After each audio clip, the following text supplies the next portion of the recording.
Screen share हो रही मेरी? Yes sir. Yes sir. Sir ठीक है। चलिए हम बात करते हैं, इस टॉपिक पर हम बात करने वाले हैं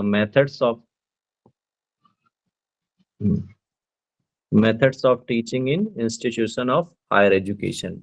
इसमें हम teacher centred versus learner centred methods, online versus offline, और ऑनलाइन में भी हम स्वयं प्रभा और मूक की बात करेंगे। इसके अलावा भी हमारे कुछ टॉपिक्स हैं जो हमने अभी बात किए थे। अगर हमें समय मिलेगा तो factors affecting teaching related to teacher, learner, support material, इस पर भी हम बात करेंगे। लेकिन ये ऐसा पार्ट है जिसमें क्वेश्चंस ज्यादा पूछे जाते हैं, तो इस पर हम पहले बात करेंगे। ठीक है, तो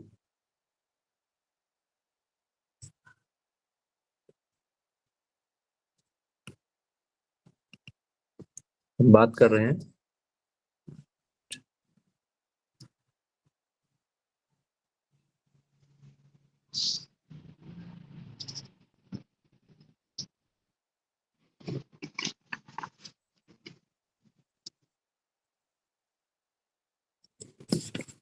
स्क्रीन विजिबल है, आवाज क्लियर है? मैं स्टार्ट।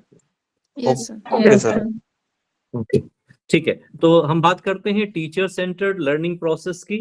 आप विशेष तौर पर इन सब छोटी बातों से आप अवगत हैं, लेकिन फिर भी कॉन्सेप्चुअली कुछ बात आ जाती हैं जिनको आपको विशेष तौर पे ध्यान रखना है कि इस प्रोसेस में हम देखते हैं टीचर सेंटर्ड का क्या मतलब होता है कि जब केंद्र में शिक्षक होता है, यानी कि केंद्र में सिखाने वाला होता है, तब हम उसको टीचर सेंटर्ड बात करते हैं। और यह एक ऐसा प्रोसेस होता है जिसमें सिखाने वाले को ज्यादा हम महत्व स्थान देते हैं, लेकिन सीखने वाले के बारे में हम उतना डीपली नहीं सोचते हैं। या एक टीचर लेक्चर डिलीवर करता है और लर्निंग जो लर्नर होता है उसके पर्सपेक्टिव से चीजों को नहीं देखता है, या उसके आधार पर चीजों को ऑर्गेनाइज नहीं करता है।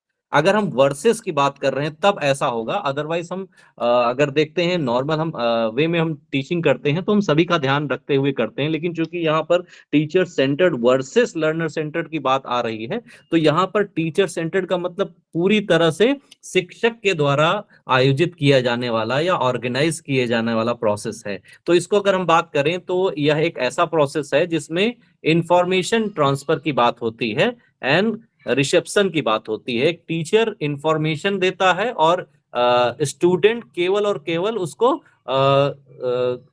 लेता रहता है और उसको उसके अर्थ को निकालता रहता है अपने आधार पर। केवल इंफॉर्मेशन देने और लेने का ही एक प्रोसेस रहता है। शिक्षक, जैसे हम व्याख्यान विधि में देखते हैं कि अध्यापक अपना व्याख्यान प्रारंभ करता है और वह लगातार व्याख्यान देता जाता है। बीच में अगर किसी विद्यार्थी को कोई प्रश्न करना है या उसका कोई समस्या है तो उसमें विशेष तौर पे ध्यान नहीं दिया जाता है। पहले ही लेक्चर मेथड में कह दिया जाता है कि भाई प्रोफेसर या टीचर जो भी टीच कर रहा है पहले आप उसको ध्यान से आपको सुनना होगा। तो टीचर सेंटर्ड में यही होता है कि इंफॉर्मेशन ट्रांसफर मुख्य रूप से किया जाता है और विद्यार्थी केवल और केवल मूक श्रोता के रूप में वहां पर विद्यमान होते हैं।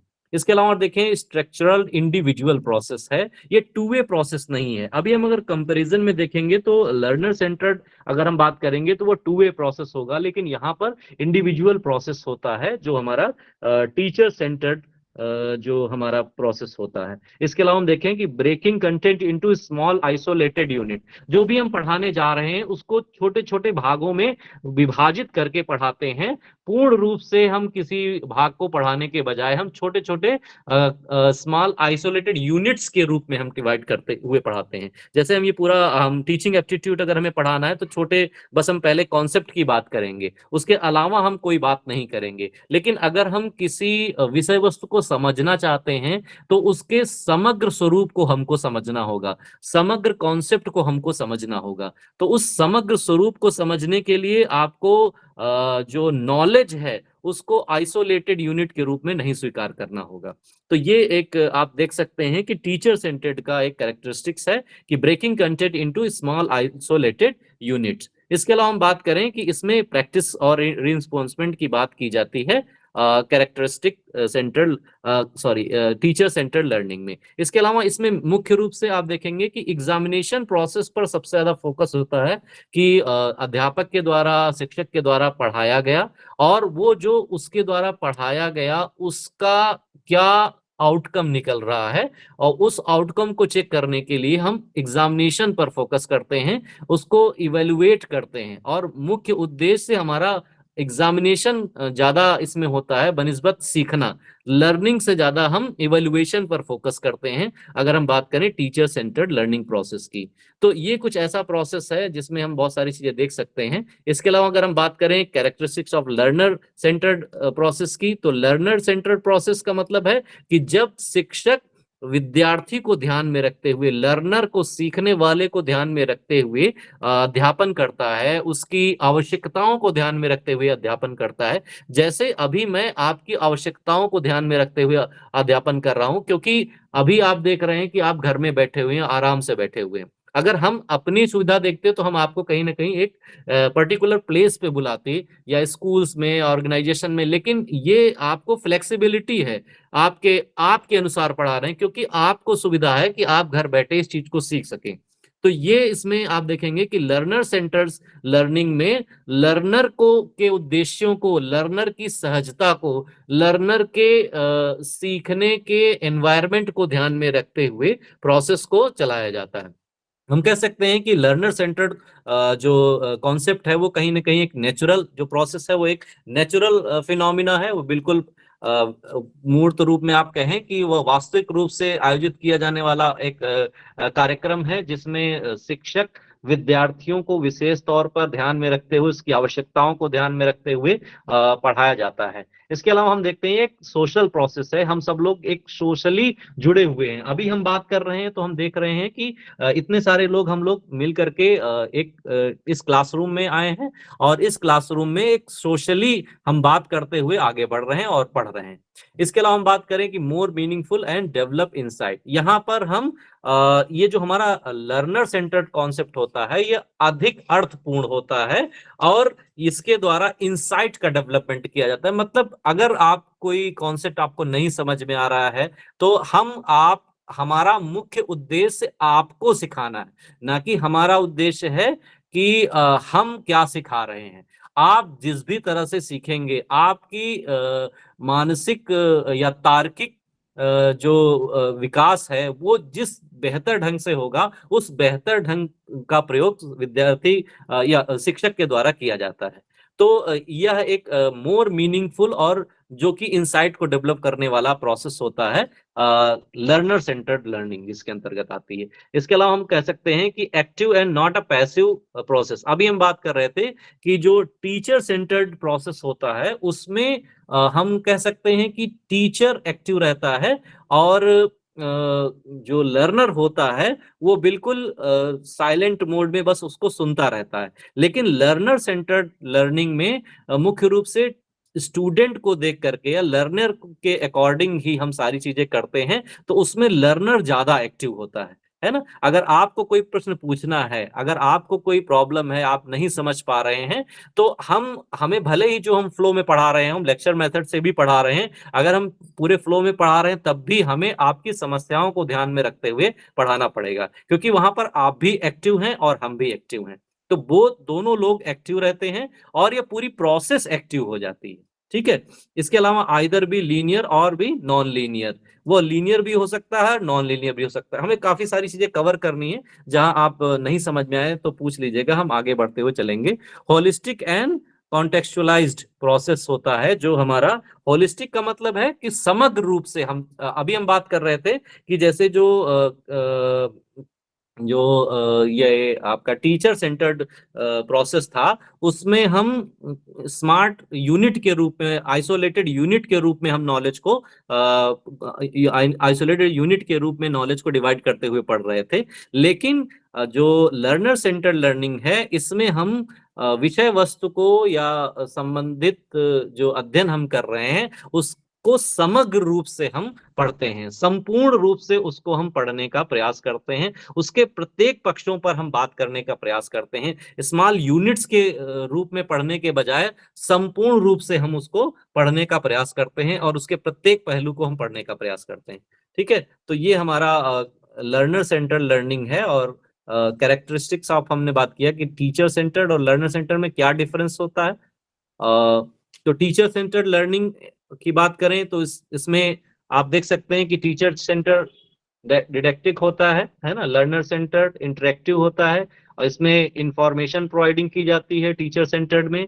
और लर्नर सेंटर में केवल टीचर एक फैसिलिटेटर, गाइड और कोच के रूप में ही कार्य करता है ना। जबकि जो टीचर सेंटर्ड होता है इसमें इंफॉर्मेशन प्रोवाइडर के रूप में केवल सूचनाओं का हम आदान प्रदान कर देते हैं, प्रदान करते हैं आदान करने के बजाय, है ना। इसमें हम टीचर सेंटर्ड की बात करें तो इसमें फैक्ट्स को हम ज्यादातर याद कराना चाहते हैं, हम आपको सूचना देने पर जोर देते हैं, फैक्ट्स आपको याद हो जाएं। लेकिन लर्नर सेंटर में हम लर्नर की प्रॉब्लम को सॉल्व करना चाहते हैं। मुख्य रूप से हमारा उद्देश्य लर्नर की जो समस्याएं हैं, अगर आपकी इस टॉपिक से रिलेटेड समस्याएं हैं, हमारा मुख्य उद्देश्य है यह जो टॉपिक है आपको समझ में आ रहा है कि नहीं आ रहा है ना। तो प्रॉब्लम, आपकी क्या प्रॉब्लम है, तो आपकी प्रॉब्लम को सॉल्व करने के उद्देश्य से ही लर्नर सेंटर्ड लर्निंग आयोजित की जाती है। ठीक है, इसके अलावा इसमें नॉन रेफरेंस्ड होता है, क्वालिटी ऑफ अंडरस्टैंडिंग। इसमें क्वालिटी ऑफ अंडरस्टैंडिंग का मुख्य रूप से स्थान होता है कि विद्यार्थी कितना ज्यादा उस चीज को समझ पा रहा है ना। थोड़ा हम और आगे बढ़ेंगे, इसको हम आपको सेंड कर देंगे और बात करते हैं। इसमें हम शिफ्ट्स की बात करते हैं, है ना। नॉलेज, ये भी वही चीजें हैं, नॉलेज ट्रांसमीटर, है ना, knowledge transmitter, content expert, information provider, है ना। ये शिफ्ट हो रहा है अगर हम बात करें टीचर सेंटर्ड से लर्नर सेंटर्ड की ओर। तो लर्नर सेंटर में फैसिलिटेटर, कोलैबोरेटर, कोच, मेंटर्स, ये इस रूप में चेंज हो जाता है। और यहाँ पर हम देख सकते हैं कि टीचर सेंटर में teacher control over all aspect of the learning, सभी लर्निंग्स को टीचर ही कंट्रोल करता है और अपने तरीके से करता है। जबकि लर्नर सेंटर लर्निंग में डेमोक्रेटिक लर्निंग होती है और वह फ्लेक्सिबल लर्निंग होती है, उसमें लर्नर के थ्रू हम देखते हैं कि लर्निंग कैसी हो रही है, लर्नर की आवश्यकताओं के अनुरूप ही लर्निंग की जाती है। इसके अलावा हम बात करें कि क्या change in learner role in learning process, क्या चेंज होता है, तो इसमें हमने बात किया कि पैसिव रिसिपिएंट ऑफ लर्निंग है, इसमें active participant in learning process है ना। इसमें इंडिविजुअलाइज्ड एक्टिविटीज है, जिसमें लर्निंग इन कोलैबोरेशन है, हम एक साथ मिल करके सीखने का प्रयास करते हैं। लर्नर कैरेक्टरिस्टिक्स में हम एक साथ मिल करके पढ़ने का प्रयास करते हैं। जबकि हम जो हमारा टीचर सेंटर्ड होता है उसमें हम मुख्य रूप से टीचर्स को केंद्र में रखते हुए चीजों को देखते हैं। ठीक है, अब हम कुछ और बात कर लेते हैं मुख्य रूप से जहां हम जाना चाह रहे हैं। ठीक है, तो हम बात कर रहे हैं learner centred versus teacher centres की बात कर रहे हैं। ठीक है, तो इसमें अलग अलग मेथड्स, अब हम बात थोड़ा सा इसमें और हम देख लेते हैं टीचर सेंटर्ड मेथड्स की कौन कौन सी विधियां हैं। हमने देखा कि लेक्चर्स मेथड्स है ना। लेक्चर्स मेथड में हमारा मुख्य रूप से हम पढ़ाने पर जोर देते हैं कि विद्यार्थी बस ध्यान पूर्वक सुने और उसको आत्मसात करते रहें, है ना। इसके अलावा हम देखें शिक्षक की प्राधिकृत भूमिका होती है, अभी हमने इस पे भी बात कर लिया है। फोकस ऑन कंटेंट डिलीवरी, इस पर भी हमने बात कर लिया है कि हमारा मुख्य उद्देश्य इसमें कंटेंट डिलीवरी पर होता है टीचर सेंटर्ड लर्निंग में। इसके अलावा हम बात करें कि पैसिव लर्निंग होती है, टीचर जो लर्निंग करा रहा है वो इसमें शिक्षक महत्वपूर्ण है, स्टूडेंट महत्वपूर्ण नहीं है, वह स्टूडेंट निष्क्रिय रूप में बैठा रहता है ना। और हम बात करें, अच्छा क्या एडवांटेज हैं इसके, अगर हम टीचर लर्नर की बात करें, सॉरी टीचर्स सेंटर्स की बात करें तो इसमें यह है कि बड़ी संख्या में छात्रों को पढ़ाने के लिए प्रभावी है। कुछ कठिन और जटिल विषयों को हम सामूहिक रूप से समझा सकते हैं। संसाधनों और समय की बचत होगी। अगर विद्यार्थियों की तरह हम अगर उनको देख करके अगर हम पढ़ाएंगे तो उनके प्रत्येक प्रश्नों का जवाब देना होगा, तो उससे समय भी लगेगा और उसके साथ संसाधनों की भी होगी। नुकसान क्या है? अगर हम बात करें, छात्रों की भागीदारी कम होती है, रचनात्मकता और आलोचनात्मक सोच का सीमित हो जाती है अगर आप केवल सुनते रहें। जैसे मैं अभी बोल रहा हूँ, आप बीच में कुछ भी नहीं बोल रहे हैं, तो हो सकता है कि आप जो मैं कुछ बताना चाह रहा हूँ वो आप तक पूरी रूप से ना पहुंच रहा हो, है ना? तो केवल और केवल आप लिसनर के रूप में जब होते हैं तो आपकी क्रिएटिविटी भी बाहर नहीं आती। हो सकता है जो मैं आपको पढ़ा रहा हूँ इसमें आपको भी विशेष जानकारी हो या कुछ जानकारी आप ऐड करना चाह रहे हैं, लेकिन जब आप बात करते हैं टीचर सेंटर्ड की तो हम लेक्चर मेथड्स का ही यूज करते रहते हैं और वही बातें वो वही बातें करता है जो उसको पता है ना? लर्नर अगर आप इसमें आपको कुछ क्रिएटिव नॉलेज है या आप कुछ क्रिएटिविटी करके दिखा सकते हैं तो वो बातें इसमें नहीं आ पाती हैं अगर हम बात करें टीचर सेंटर्ड की। लेकिन लर्नर सेंटर में हम आपकी क्रिएटिविटी को भी देखते हैं, आपको क्या नॉलेज है इसमें वो भी हम चीजें देख सकते हैं, है ना? तो इसमें और देखें कि छात्रों की व्यक्तिगत आवश्यकताओं की अनदेखी हो जाती है, क्योंकि टीचर सेंटर्ड है तो उसमें टीचर ही अपने अनुसार करता है। हम जानते हैं इंडिविजुअल डिफरेंसेस, प्रत्येक बच्चा अलग अलग उसका नॉलेज होता है, अलग एनवायरनमेंट से आता है, उसका बुद्धि अलग होती है, अलग अलग समस्याओं से वह घिरा रहता है। तो प्रत्येक विद्यार्थी विशिष्ट और अलग होता है, डिफरेंट होता है, तो उसकी आवश्यकताएं अलग अलग हो सकती हैं। तो इस प्रकार से हम देखें कि उसको सामूहिक रूप से पढ़ाते समय हमें बहुत सारी समस्याओं का सामना करना पड़ सकता है या लर्नर को सीखने में समस्याओं का सामना करना पड़ सकता है। तो टीचर सेंटर्ड कहीं ना कहीं आप देख सकते हैं कि इसमें बाधा क्रिएट कर सकता है कि अगर शिक्षक के आधार पर ही हम देखेंगे तो लर्नर के आधार पर हमको ज्यादा देखना है। अगर हम पढ़ाने जा रहे हैं एक शिक्षक के रूप में हमको लर्नर सेंटर्ड मेथड्स को अधिक वरीयता देनी चाहिए। इस टॉपिक को रखने का उद्देश्य ये है कि आप टीचर सेंटर्ड और लर्नर सेंटर्ड दोनों को समझें कि टीचर सेंटर्ड प्रोसेस क्या है, मेथड क्या है और लर्नर सेंटर्ड मेथड्स क्या है। फिर आप डिसीजन लीजिए कि टीचर सेंटर्ड मेथड आपको अपनाना है या लर्नर सेंटर्ड मेथड्स आपको अपनाना है ना? कई बार आपको टीचर सेंटर्ड भी होना पड़ेगा, जैसे आपका टॉपिक कवर करना है, मैक्सिमम कवर करना है, चीजों को आपको सामूहिक रूप से बताना है, तब आपको टीचर सेंटर्ड भी होना पड़ेगा। लेकिन मैक्सिमम रूप से आप जब आप पढ़ा रहे होंगे तो आपकी टीचिंग लर्नर सेंटर्ड ज्यादा अधिक होनी चाहिए, है ना? तो क्योंकि इसमें इंटरेक्टिव लर्निंग होती है ना? इसमें हम देखें फोकस ऑन क्रिटिकल थिंकिंग, अभी हम बात कर रहे थे कि हम आलोचनात्मक सोच पर भी ध्यान देते हैं। विद्यार्थी की क्या सोच है, विद्यार्थी इस टॉपिक के बारे में या विभिन्न पहलुओं के बारे में वो क्या ज्ञान रखता है, उसके पॉजिटिव और निगेटिव इंटेंट या अप्रोच है, वो उस पर क्या उसके विचार हैं, है ना? प्रत्येक विद्यार्थी का अलग अलग विचार हो सकता है, तो उस टॉपिक पर सर वो कुछ नए विचार भी रख सकता है। हाँ बताएं। सर ये वीडियो रिकॉर्ड होगी ना? अभी आप क्लास करिए, ठीक है? कुछ समस्या आ रही, मैं देख नहीं पा रहा हूँ, रिकॉर्ड हो रही नहीं। आप लोग बताएं, रिकॉर्ड हो रही है? हो रही है सर। ठीक है, तो चलिए अब आप देख लीजिएगा रिकॉर्ड हो रही है तो ठीक है। रिकॉर्डिंग से क्या आपका तात्पर्य है? अभी आपको नहीं सुन, चलिए ठीक है, जिसको करना है ठीक है। तो हम बात कर रहे हैं फोकस ऑन क्रिटिकल थिंकिंग। हाँ, रिकॉर्डिंग, अब देखिए इन्होंने पूछा मुझसे कि सर क्या रिकॉर्डिंग हो रही है, तो इनका मंतव्य ये हो सकता है कि शायद इनको कोई अर्जेंट काम आ गया हो, है ना? तो अब इनको अगर पता है कि सर रिकॉर्डिंग कर रहे हैं तो इस रिकॉर्डेड लेक्चर को हम बाद में भी देख सकते हैं। तो इस प्रोसेस को आप क्या कहेंगे? इस प्रोसेस को आप लर्नर सेंटर्ड कह सकते हैं, है ना?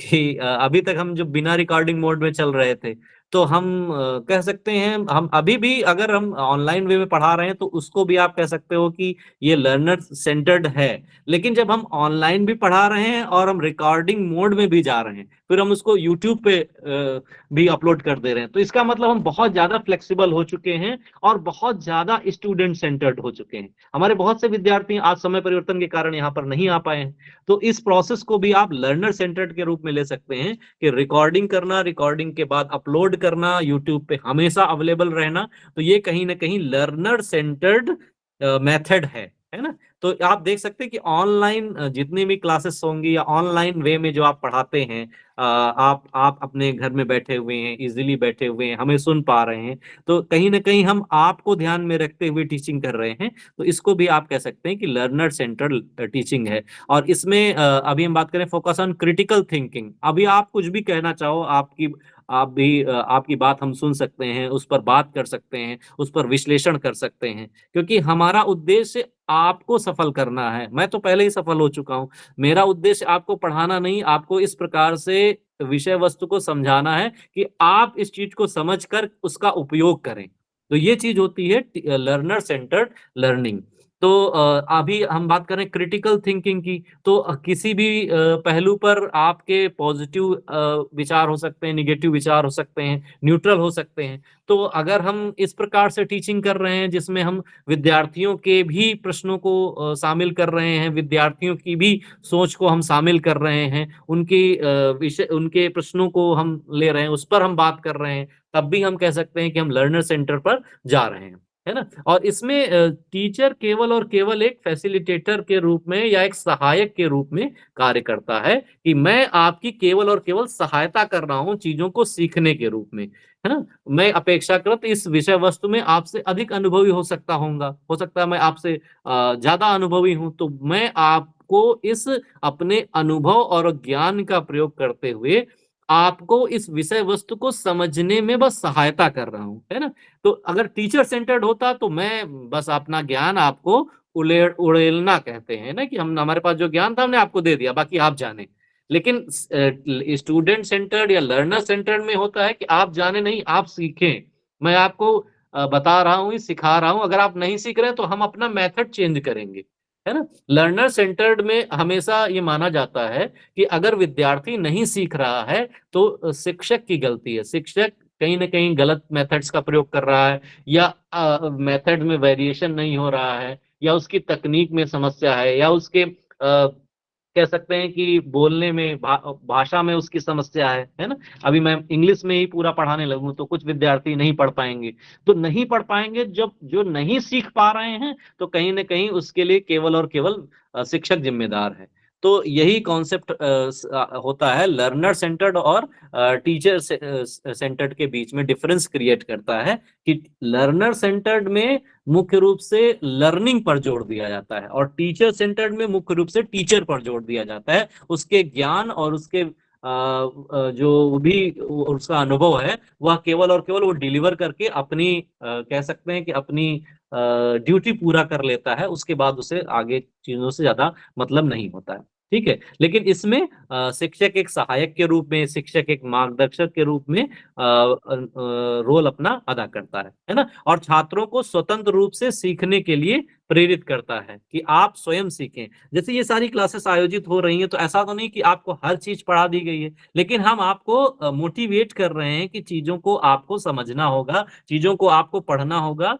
थोड़ा हम आपको सहारा दे रहे हैं, आपका सहयोग कर रहे हैं, अल्टीमेटली पढ़ना आपको ही है ना। इसी क्लासेस में से आप देखेंगे बहुत सारे विद्यार्थी जेआरएफ क्वालिफाई होंगे, बहुत सारे विद्यार्थी नेट क्वालिफाई होंगे। तो ऐसा तो नहीं कि मैं उनको अलग से पढ़ा रहा हूँ, मैं सामूहिक रूप से पढ़ा रहा हूँ, है ना। तो कहीं ना कहीं आपके व्यक्तिगत प्रयास ज्यादा मायने रखते हैं। तो आप कह सकते हैं कि शिक्षक तो एक सहायक के रूप में ही कार्य करता है। तो ये बात हुई, है ना। इसके अलावा हम देख सकते हैं, अभी हमने बात की कि एक्टिव पार्टिसिपेशन की बात की, सक्रिय भागीदारी होती है इसमें।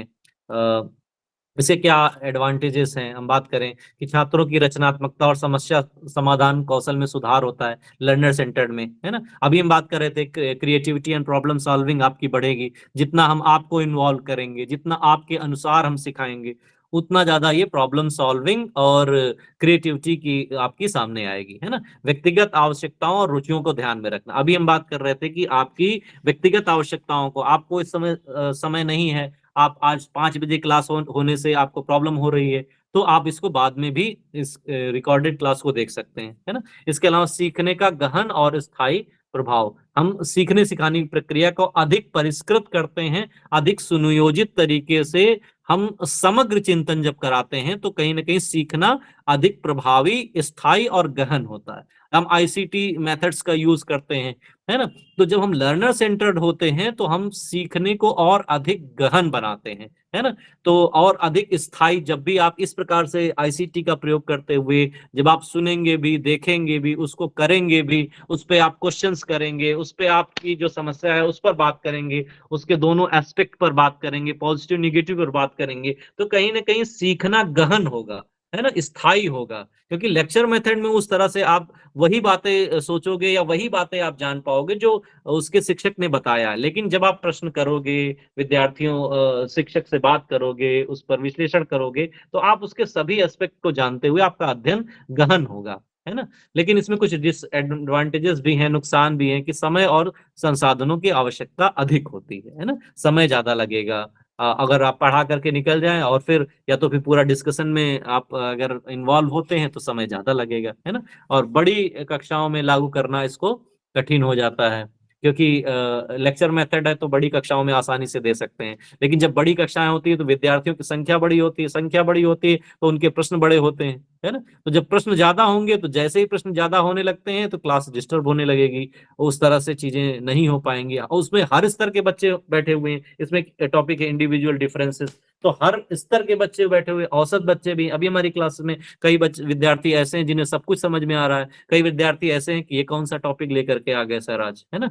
तो ये बड़ी कक्षाओं में फिर ये समस्या आएगी लर्नर सेंटर होने में, कि आपको कहीं ना कहीं एक औसत ज्ञान को लेकर के आपको चलना होगा, ये औसत विद्यार्थियों को लेकर के चलना होगा। या कुछ हद तक आप कमजोर और उच्च शिक्षा या उच्च बुद्धि वालों को भी आप लेकर के कर सकते हैं, लेकिन पूरी कक्षा में या पूरे समय के दौरान आपको कहीं ना कहीं औसत को लेकर के चलना होगा। इसके अलावा शिक्षकों को विशेष प्रशिक्षण की आवश्यकता होगी, है ना। जैसे अभी हम आपके अनुसार पढ़ा रहे हैं तो मुझे ट्रेनिंग लेना पड़ रहा है। मुझे मुझे पहले इस ऑनलाइन टीचिंग नहीं आती थी, अब मैं आपके अनुसार पढ़ाना चाह रहा हूँ। अब मैं लेक्चर ले रहा था, मान लिया बीकेडी में पढ़ा रहा था और मैं लेक्चर लिया और चला गया, लेकिन अब मैं आप तक पहुंच पा रहा हूं क्योंकि मैंने प्रशिक्षण प्राप्त किया है ऑनलाइन टीचिंग का, कि ऑनलाइन टीचिंग कैसे करें, लैपटॉप का उपयोग कैसे करें, टैबलेट का उपयोग कैसे करें, कैसे हम जूम में मीटिंग करें, गूगल मीट में मीटिंग कैसे करते हैं, उसको रिकॉर्ड कैसे करते हैं।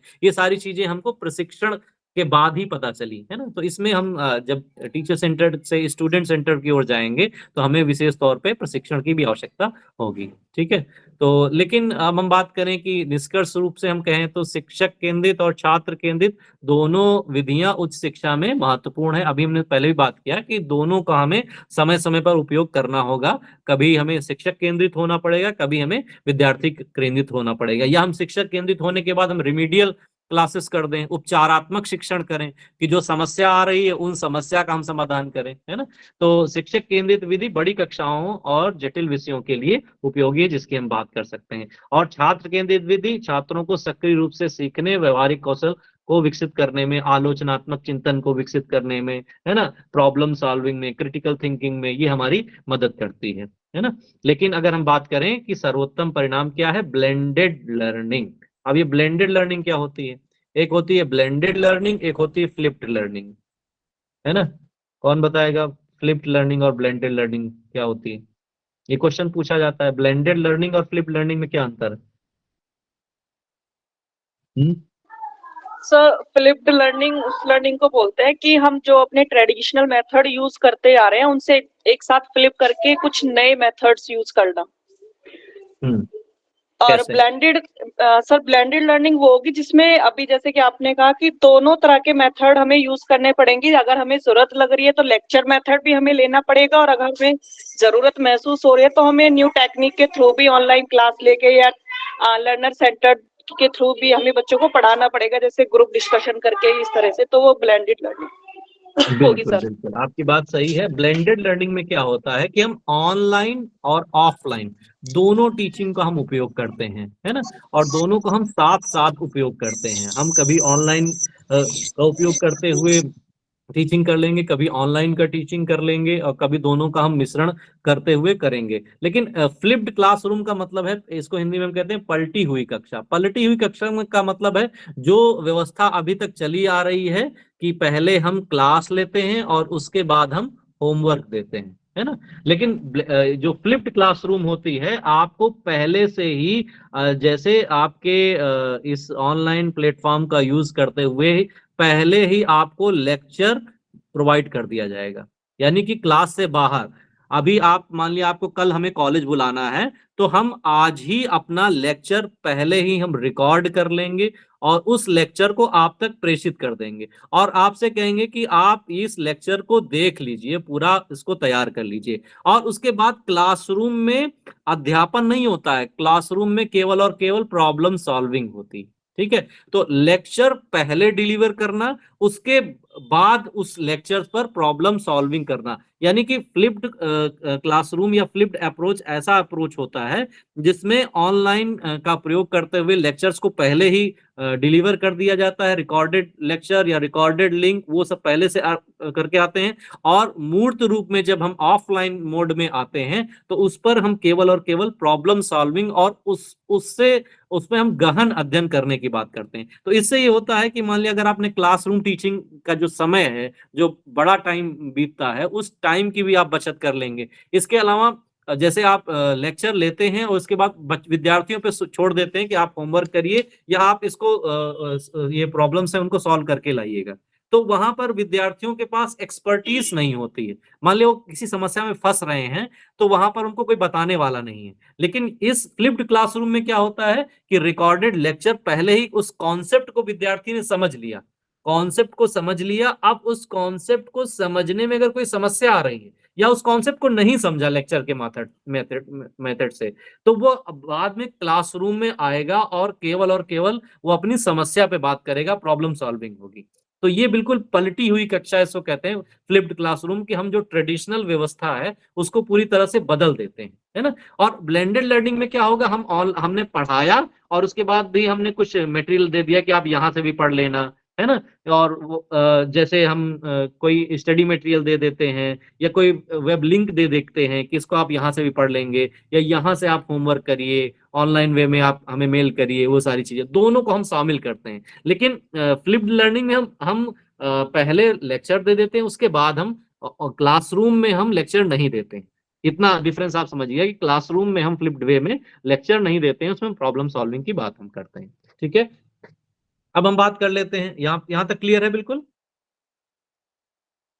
Yes sir. अब हम बात कर लेते हैं offline versus online methods of teaching, है ना। इसमें भी आप ज्यादातर चीजें जानते हैं कि ऑफलाइन और ऑनलाइन क्या चीजें हैं। ऑफलाइन अगर है तो हम मूर्त रूप में जो कक्षाओं को करते हैं, और ऑनलाइन वो है जो डिजिटल प्लेटफॉर्म का प्रयोग करते हुए हम जो टीचिंग कर रहे हैं, चाहे वो हम ये इसमें कहाँ है, नहीं, तो चाहे वो हम जूम का प्रयोग कर रहे हो, चाहे हम गूगल मीट का प्रयोग कर रहे हो, चाहे हम व्हाट्सएप के माध्यम से अध्ययन कर रहे हो, चाहे हम फेसबुक या यूट्यूब के माध्यम से हम अध्ययन कर रहे हो, है ना, तो वो हमारा ऑनलाइन मेथड्स हो जाएगा। तो ऑनलाइन ऑफलाइन मेथड्स की कौन कौन सी विधियां हैं, उसके क्या कैरेक्टरिस्टिक्स हैं, मुख्य विशेषताएं हैं, उनकी हम बात कर लेते हैं। तो ऑफलाइन की अगर हम बात करें तो ऑफलाइन विधियां पारंपरिक कक्षा आधारित शिक्षण पर आधारित हैं, जहां शिक्षक और छात्र एक ही स्थान पर शारीरिक रूप से मौजूद होते हैं। मतलब हम आपको बुलाएं और कि इतने समय आपको आना है और आप इस क्लासरूम में आएंगे और वहां पर हम बात करेंगे, हम टॉपिक्स पर बात करेंगे, चीजों को देखेंगे, है ना। तो इसमें क्या मुख्य रूप से जो की फीचर्स है वो फेस टू फेस इंटरेक्शन अनिवार्य होता है ना। विद्यार्थियों और शिक्षकों के बीच में सीधा संवाद होता है, शारीरिक रूप से आप उपस्थित होते हैं। अभी जब जैसे हम वर्चुअली आपसे जुड़े हुए हैं, हम शारीरिक रूप से मूर्त रूप से नहीं जुड़े हुए हैं, वर्चुअली जुड़े हुए हैं, है ना। और इसमें स्ट्रक्चरल इन्वायरमेंट होता है, आपको पहले से पता दिया जाता है कि भाई आपको बीकेडी कॉलेज में आना है ना, ये लखनऊ यूनिवर्सिटी आना है, आपको इलाहाबाद यूनिवर्सिटी के इस डिपार्टमेंट में आपको आना है, और वहां पर बेंच होंगी, ब्लैक बोर्ड, व्हाइट बोर्ड, या जो भी आपके टूल्स होंगे, पूरा एक एनवायरमेंट होगा, है ना। अभी आप घर में बैठे हुए हो तो वो सारी चीजें एक एजुकेशनल एनवायरनमेंट हो सकता है कि ना भी हो, है ना। हो सकता है कि आप अपने स्टडी रूम में बैठे हो, वहां पर आपके पास लैपटॉप, बुक, सारी चीजें हो, लेकिन एक ऐसा भी हो सकता है आप किसी अन्य रूम में बैठे हुए हो और वो पूरा उसका वातावरण कह सकते हैं एजुकेशनल ना हो। तो इसमें कह सकते हैं कि स्ट्रक्चरल एनवायरनमेंट होता है जब आप ऑफलाइन टीचिंग की बात करते हैं। इसकी हम ऑफलाइन मेथड्स की हम बात करते हैं, है ना। तो इसमें स्ट्रक्चरल एनवायरनमेंट होता है, निर्धारित समय पहले से बता दिया जाता है, स्थान पहले से, व्यवस्थित पाठ्यक्रम और शेड्यूल आपको बता दिया जाता है कि हम कहाँ पर बात करेंगे, किस पर बात करेंगे, है ना। यूज ऑफ फिजिकल रिसोर्सेस, हम भौतिक संसाधनों का उपयोग करते हैं, चाहे पुस्तकें हों, नोट्स हों, प्रयोगशालाएं हों, है ना। हम डायरेक्ट बुक्स का इस्तेमाल करते हैं। अभी हम बात कर रहे हैं तो हम सॉफ्ट कॉपी का इस्तेमाल कर रहे हैं ऑनलाइन वे में, है ना। ये हमारी जो लेक्चर हो रहा है, सॉफ्ट कॉपी आपको स्पष्ट रूप से दिख पा रही है, लेकिन आप जब ऑफलाइन मोड में होते हैं तो आप देख सकते हैं कि आपको बुक्स में, प्रयोगशाला में भी जाने को, बुक्स का इस्तेमाल करना और नोट्स हार्ड कॉपी के रूप में प्रयोगशालाओं में या अन्य सामग्री का उपयोग करने के लिए आपको फिजिकल रिसोर्सेस मिल जाते हैं, है ना। इसके अलावा यहाँ पर सामूहिक रूप से शिक्षा की जाती है। आपके विद्यार्थी सहपाठी आपके मौजूद होते हैं, शिक्षक आपके मौजूद होते हैं, वहां पर आप आपस में बातचीत कर सकते हैं, है ना। लेकिन आज ऐसा नहीं है कि यहाँ पर आप एक दूसरे से उस तरह से बातचीत कर दें। माइक ऑन करके थोड़ा बहुत आप बातचीत कर सकते हैं, लेकिन वो स्वतंत्रताएं, वो व्यक्तिगत बात करना है, मान लिया आप किसी विद्यार्थी से बात करना चाह रहे हैं, प्रिया चंचल से बात करना चाहें, तो व्यक्तिगत बातचीत इसमें कहीं ना कहीं बाध्यता आएगी, है ना। सामूहिक चर्चा और प्रैक्टिकल कह सकते हैं गतिविधियां यहाँ पर ऑफलाइन वे में ही हो पाएंगी, ऑनलाइन वे में इसमें समस्या आती है ना। तो इसके बहुत सारे लाभ हैं। व्यक्तिगत जुड़ाव, बेहतर ध्यान आप रख सकते हैं, संचार और टीम वर्क का कौशल का विकास होता है ना। डिस्ट्रैक्शन कम होता है। जैसे आप अभी बैठे हुए हैं, हो सकता है कोई अभी आपके घर का आ जाए और एक काम बता दे, या कह सकते हैं कि कोई अचानक से इमरजेंसी आ गई, या कोई डिस्टरबेंस हो गया, कुछ बच्चे खेल रहे हैं या बाहर की आवाजें आ रही हैं, कुछ डिस्ट्रैक्शन आपके घर में बैठे हुए हैं जहाँ पर एजुकेशनल एनवायरनमेंट नहीं है, वहां पे डिस्ट्रैक्शंस हो सकते हैं। लेकिन चूंकि आप जब ऑफलाइन वे में स्कूल में या निर्धारित स्थान में जाएंगे तो वहां उस तरह के डिस्ट्रैक्शन आपको नहीं मिलेंगे। तो ये आप कह सकते हैं स्थान और समय पर निर्भरता होती है, इसका नुकसान है। सीमित संसाधनों का उपयोग हमें करना पड़ता है। शिक्षा तक भौगोलिक पहुंच की सीमाएं हैं। जैसे कि आपको अगर हम बीकेडी बुलाएं, है ना, हम कहें कि 5 बजे आना, हम रोज समय परिवर्तित कर दे रहे हैं कि हमें 7 बजे बुलाना है, हमें 8 बजे बुलाना है, हमें आज 5 बजे बुलाना है। तो ये बड़ी समस्या आती है अगर हम बीकेडी कॉलेज सबको बुलाते हैं, या आप अलग अलग विश्वविद्यालय से जुड़े हुए हैं, है ना। तो कहाँ से आप, इलाहाबाद का विद्यार्थी हमारा बीकेडी आने में नहीं आ पाते, है ना। तो ये समस्याएं ऑफलाइन वर्सेस ऑनलाइन में हो सकती हैं कि ऑफ ऑनलाइन में ये हमें समस्या नहीं, कोई भी विद्यार्थी कहीं से भी, इवन ब्रिटेन से, अमेरिका से भी बैठा हुआ विद्यार्थी हमसे प्रत्यक्ष रूप से वार्तालाप कर सकता है ना। तो ये शिक्षा तक पहुंच की भौगोलिक सीमाएं इसमें होती हैं, और वो ऑफ ऑनलाइन वे में वो सीमाएं नहीं होती हैं, है ना। अभी हम बात करें कि ऑनलाइन में चाहे हम जूम से बात करें, गूगल मीट, है ना, ये सारे learning LMS, learning management system पे जो हमारे आधारित ये सारे ऐप्स होते हैं, या हमारे ये प्लेटफॉर्म है, इनका उपयोग करके हम यूट्यूब का उपयोग करके, व्हाट्सएप का उपयोग करके, है ना, इन सब चीजों का हम उपयोग करके पढ़ाने की बात करते हैं, और ऑनलाइन पढ़ाने की बात करते हैं। तो ना इसमें फ्लेक्सिबिलिटी होती है। आप कहीं भी आराम से बैठे हुए, कान में लीड लगाए हुए, लेटे लेटे भी आप सुन रहे हैं, है ना। तो क्लासरूम में आप ऐसा नहीं कर सकते हैं। अगर आपका पैर भी थोड़ा इधर उधर हुआ तो टीचर आपको टोक देता है। तो इसमें बहुत सारी फ्लेक्सिबिलिटी होती है जब आप ऑनलाइन वे में लर्निंग कर रहे होते हैं। आप कैसे भी करके सीख सकते हैं, कहीं भी बैठ करके, है ना, कहीं से भी आप जैसा चाहें वैसे बैठ करके, लेट करके, है ना, किसी भी स्थिति में आप कहीं टहल रहे हैं। कुछ लोग तो मॉर्निंग वॉक पे जा रहे हैं या इवनिंग वॉक पे जा रहे हैं, तो टहलते टहलते लेक्चर सुन रहे हैं। तो ये सारी फ्लेक्सिबिलिटी पूरी तरह से इसको कह सकते हैं कि लर्नर सेंटर्ड, है ना, पूरी तरह से आपके सेंटर्ड के रूप में इसको आयोजित किया जा रहा है ना। तो शिक्षण सामग्री की रिकॉर्डिंग और पुनः उपयोग किया जा सकता है। जैसे अभी हम रिकॉर्डिंग मोड में चल रहे हैं, मान लिया कोई विद्यार्थी अगर नहीं सीख पा रहे हैं तो बाद में इस चीज को सीख लेंगे। रिकॉर्डिंग जो हमारी है वो यूट्यूब पे अपलोड होगी, उसको दोबारा उपयोग कर सकेंगे। आप फिर से मान लिया भूल लें, दोबारा एक बार, जैसे इन्होंने कहा कि हमें सर रिवीजन करना है, तो रिवीजन करने के लिए आप ये काम कर सकते हैं, यूट्यूब पे जा करके फिर से आप उस चीजों को देख सकते हैं, है ना। उसको 2 के स्पीड, 2 गुना स्पीड में आप उसको चला करके सीख सकते हैं। तो बहुत सारी ये फ्लेक्सिबिलिटीज होती हैं, है ना। यहाँ पर हम टेक्नोलॉजी का यूज करते हैं, है ना। चाहे हम वीडियो लेक्चर्स की बात करें, ई बुक्स की बात करें, जो हमने अभी आपको शेयर कर रखा है, इसको आप ई बुक्स कह सकते हो कि ये सर ने जो ई कंटेंट हमारे समक्ष शेयर कर रखा है इसको पढ़ा रहे हैं, ई बुक्स या ई कंटेंट, है ना। क्विज का प्रयोग कर सकते हैं हम, अभी आपसे प्रश्न पूछ सकते हैं, एआई और इंटरेक्टिव टूल्स का उपयोग कर सकते हैं, ऑनलाइन वे में हम टेक्नोलॉजी का ये सारा उपयोग कर सकते हैं, है ना। आप चाहे स्टडी मटेरियल बना रहे हो उसमें भी आप एआई का यूज कर सकते हैं, है ना। आपको पढ़ना है, मान लिया कोई भी टॉपिक पढ़ना है, तो उस टॉपिक को आप गूगल पे या चैट जीपीटी पे डाल करके आप बहुत सारी चीजें आप खुद से पढ़ सकते हो, है ना। वैश्विक पहुंच है, आप कहीं भी बैठे हुए आप दूसरे भी देश पहुंच गए, या दूसरे देशों के लोग भी इस चीज को इजीली समझ सकते हैं, कहीं भी आप ग्रामीण क्षेत्र में बैठे हुए हैं, है ना। चाहे आप जिस भी क्षेत्र में बैठे हो रहे हैं, अगर आपके पास नेट कनेक्टिविटी है तो आप इजीली इन कक्षाओं को सुन पा रहे हैं, समझ पा रहे हैं, है ना। अंतर्राष्ट्रीय शिक्षकों और छात्रों के साथ संवाद, आप देख पा रहे हैं कि हम मिर्जापुर में बैठे हुए डॉक्टर नितिन त्यागी सर से भी क्लास करा ले रहे हैं, है ना। रॉबिन सर मेरठ में बैठे होते हैं तब भी वो क्लास कर लेते हैं, अर्चना मैम कर लेती हैं, चाहे वो कानपुर से सबीना मैम कर लेती हैं। तो मतलब आप दूसरे देशों से भी लोग जुड़ सकते हैं, है ना। तो ये बाध्यता है कि गुणवत्तापूर्ण शिक्षा के लिए अलग अलग एक्सपर्ट्स आपको ऑनलाइन वे में मिल जाते हैं। और ऑफलाइन में, जैसे हम लोग ऑफलाइन अक्सर सेमिनार कराते हैं, तो बड़ी बाध्यता, बड़ी बड़ी समस्या आती है कि ऑफलाइन वे में प्रोफेसर को आमंत्रित करना और उनको, हाँ सपना कुछ कह रही, सपना, सपना जी माइक ऑफ कर लें, ठीक है। तो मैं क्या बात कर रहा था, हाँ, कहीं से भी आप लेक्चर ले सकते हैं, कहीं से भी आप लेक्चर सुन सकते हैं। तो हम जब ऑफलाइन सेमिनार्स कराते हैं तो उसमें बड़ी समस्या आती है, प्रोफेसर्स को बुलाना, उनको रोकना, उनकी सारी व्यवस्था करना, है ना, और उनको समय देना, उनको आने जाने में इतना समय लगता है। तो ये सब चीजें ऑनलाइन में ऐसा नहीं है, वो अपना घर में बैठे हुए हैं और हमने रिक्वेस्ट कर लिया कि सर प्लीज आप एक क्लास आयोजित कर दीजिएगा। तो ये जो हम पूरा सिस्टम चला पा रहे हैं, ये केवल और केवल ऑनलाइन की सुविधा के कारण ही हम ये चला पा रहे हैं। तो आप देख सकते हो कि ऑनलाइन मेथड्स कितना ज्यादा उपयोगी है ना। और इसमें सेल्फ पेस्ड लर्निंग होती है, अपनी गति से सीखना।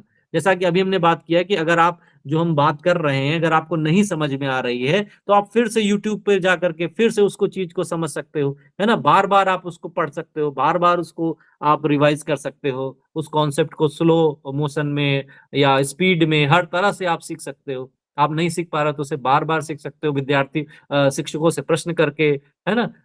वो जो डिस्कशन फोरम होता है, अभी हम बात करेंगे मूक में, डिस्कशन फोरम के माध्यम से आप सीख सकते हो।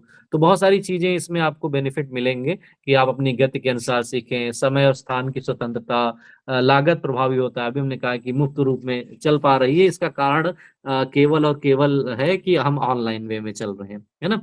ऑफलाइन वे में हम नितिन त्यागी सर को कैसे बुलाते, भाई उनका आने जाने का खर्चा हम कैसे देते, है ना। तो ये सब चीजें केवल और केवल हम ऑनलाइन वे में होने के कारण ही कर पा रहे हैं। व्यापक संसाधनों तक पहुंच है, आप देख पा रहे हैं, सॉफ्ट कॉपी मिल पा रही है। आप ऑनलाइन कुछ भी मटेरियल अगर नहीं समझ में आ रहा, आप देखें आज के दौर में पुस्तकालयों में वो चीजें, वो पुस्तकें या वो स्टडी मटेरियल मिलना बड़ा मुश्किल हो जाता है। अगर आप गूगल में यूज करें या चैट जीपीटी, जेमिनाई, बहुत सारे संसाधन हैं जिन पे बहुत आप आसानी से पहुंच जाएंगे। पहले जब विद्यार्थी रिसर्च किया करते थे किसी छोटे से टॉपिक पे भी, रिसर्च करने में उन्हें बड़े संघर्ष का सामना करना पड़ता था, क्योंकि उस पर कंटेंट प्राप्त करना, उस पर सूचना प्राप्त करना सबसे बड़ा मतलब प्रॉब्लम वाला प्रोसेस होता था। लेकिन अब आपको घर बैठे आपको सारी चीजें मिल पा रही हैं, सारी जानकारी मिल पा रही है ना। तो ये सब चीजें किसकी वजह से हैं, ऑनलाइन मेथड्स के यूज की वजह से हैं। और डिसएडवांटेजेस भी कुछ हैं, इंटरनेट और उपकरणों पे ज्यादा निर्भरता हमारी हो जाती है। अगर हम ऑनलाइन वे में पढ़ा रहे हैं, है ना, तो ये इंटरनेट अगर मेरा स्लो हो गया, या अभी देखा होगा आपने, प्रारंभ में हमने देखा कि माइक सही तरीके से काम नहीं कर पा रहा है। तो हम इंटरनेट और इन उपकरणों पर ज्यादा निर्भर हैं, है ना। कुछ अगर इंटरनेट में समस्या आ गई, अक्सर आपने देखा है कई बार ब्रेकडाउन हुआ है, है ना, पूरी तरह से इंटरनेट प्रभावित हो गया, सारा नेट ही बंद हो गया है, या कई इलाके हैं जहाँ पे बंद करना पड़ता है विभिन्न घटनाओं के कारण, तब ये सब चीजें आती हैं, वहां पर ये समस्या आ जाती है सीखने में, कहीं ना कहीं वहां पे समस्या आती है ना।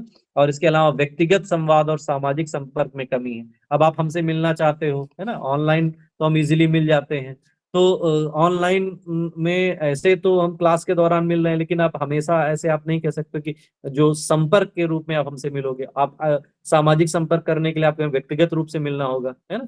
तो इसके अलावा इन्होंने कह रहे हैं कि ध्यान भटकाने की संभावना अधिक। ये बड़ा सेंसिटिव मुद्दा है कि हम विद्यार्थियों को कोरोना के समय में हमने एक मोबाइल नामक डिवाइस पकड़ा दी कि आप बच्चे सीखेंगे, है ना, क्योंकि अब क्लासरूम बंद है, सारे स्कूल कॉलेज बंद हो गए थे, तो अब विद्यार्थी अपने अनुसार होमवर्क करेंगे, ऑनलाइन देखेंगे, ऑनलाइन पढ़ेंगे। तो उन्होंने शुरू तो ऑनलाइन पढ़ने के लिए किया, इन मोबाइल का प्रयोग करने के लिए। फिर पेरेंट्स अपना विद्यार्थियों को अपना टैबलेट या अपना मोबाइल दे करके निश्चिंत हो गए कि विद्यार्थी पढ़ रहा है, लेकिन वह विद्यार्थी पढ़ते पढ़ते कब गेम खेलने लगा, कब यूट्यूब चैनल देखने लगा, कब वो क्या उस मोबाइल का कौन सा उपयोग करने लगा, ये हमें भी नहीं पता है कि वो कब कैसे कहाँ पे पहुंच जाता है या पहुंच रहे हैं। आप देख रहे हैं कि वर्तमान में बहुत बड़ी समस्या है कि छोटे बच्चों का मोबाइल का अत्यधिक उपयोग करना, है ना। तो ये जो काम पढ़ने पढ़ाने के लिए प्रारंभ हुआ था, आज वह एक बहुत बड़ी समस्या के रूप में सामने आ गया है। तो यह भी एक कह सकते हैं कि डिसएडवांटेज है ऑनलाइन मेथड्स का, ठीक है। और ब्लेंडेड अप्रोच की अभी हमने बात कर ली, है ना, ऑनलाइन ऑफलाइन दोनों विधियों के लाभों को देखते हुए ये कह रहे हैं कि अगर ऑनलाइन ऑफलाइन में से हम किसको प्रिफर करें, तो कभी हमको ऑनलाइन प्रिफर करना होगा, कभी ऑफलाइन प्रिफर करना होगा। तो सबसे अच्छा मेथड क्या है, ब्लेंडेड लर्निंग आप कर लें या फ्लिप्ड लर्निंग कर लें, है ना। तो दोनों प्रभावी हो सकता है कि जहां पर ऑनलाइन आवश्यकता हो ऑनलाइन कर लें, जहां ऑफलाइन आवश्यकता हो ऑफलाइन कर लें। तो दोनों का मिश्रण अगर आप करेंगे तो निश्चित रूप से जो हमारा अधिगम होगा वो सबसे ज्यादा प्रभावी होगा। जैसे अभी हम मान लिया कोई लेक्चर ले रहे हैं और इसमें आपको कोई समस्या है, या हमने पहले ऑफलाइन वे में लेक्चर लिया, फिर आप यहाँ पे प्रॉब्लम सॉल्विंग की ही बात करें, जैसे अभी हम फ्लिप्ड क्लासेस की बात कर रहे थे कि रिकॉर्डेड लेक्चर हम आपको पहले से भेज देते और उसके बाद फिर हम आपको बुलाते कि भाई बीकेडी आइए, अगर आपको कोई समस्या है तो उन उन क्वेश्चंस पर हम बात करेंगे, है ना। तो ये चीजें हैं कि ऑफलाइन और ऑनलाइन दोनों अपनी अपनी जगह पे ठीक भी हैं, दोनों की अपनी अपनी समस्याएं हैं, लेकिन सीखने और सिखाने की प्रक्रिया जो वर्तमान है, वर्तमान प्रक्रिया में आप किसी एक को इग्नोर नहीं कर सकते हो, तो आपको दोनों को साथ लेकर के चलना होगा। आपको ब्लेंडेड और फ्लिप्ड अप्रोच अपनाना पड़ेगा, ठीक है। तो आप कह सकते हैं कि ऑफलाइन विधि संवाद, ठीक है, तो ये हम बात कर चुके हैं, है ना। ऑनलाइन हमने बात किया कि ऑनलाइन ऑफलाइन दोनों विधियों को अपनी अपनी जगह पे ठीक है, उनको हमको दोनों को उपयोग करना होगा। अब हम बात करते हैं मैसिव ओपन ऑनलाइन कोर्सेज की, ठीक है।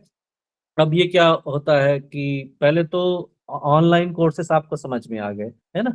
अब massive open online courses, open online courses का मतलब ये है कि जो सभी के लिए निशुल्क रूप में प्रोवाइड, आपको सभी के लिए आपको अवेलेबल है ना। या हम इसको देखें कि मूक एक ऑनलाइन शिक्षण प्रारूप है जो बड़ी संख्या में छात्रों को एक साथ उच्च गुणवत्ता की शिक्षा प्रदान करने के लिए डिजाइन किया गया है। यह शिक्षा को अधिक सुलभ और अधिक लचीला और लागत प्रभावी बनाता है।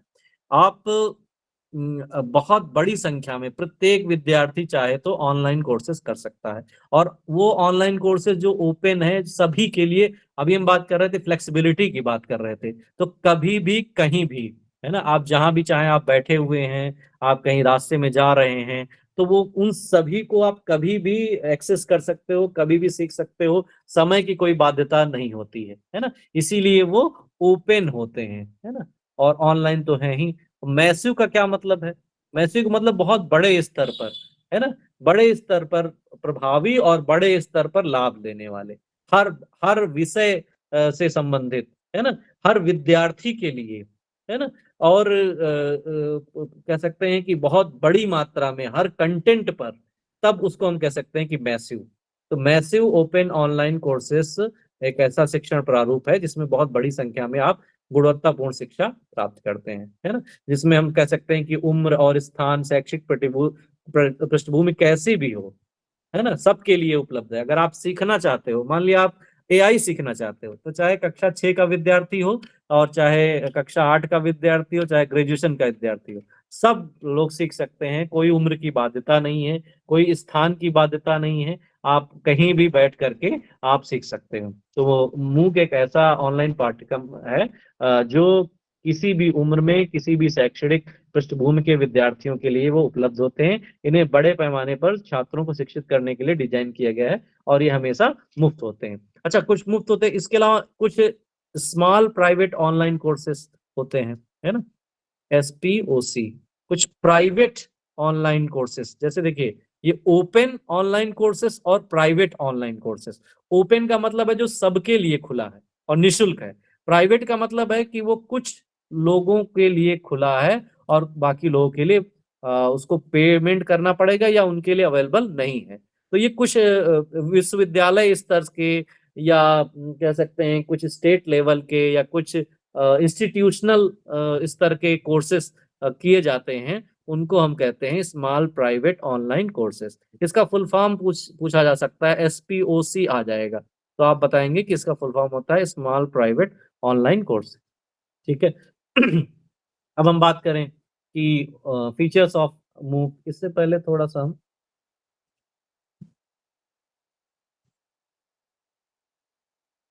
ये देखिए, मैसिव ओपन ऑनलाइन कोर्स, इसका कई बार फुल फॉर्म ही पूछा गया है कि MOOC का फुल फॉर्म क्या है। कई बार ओपन,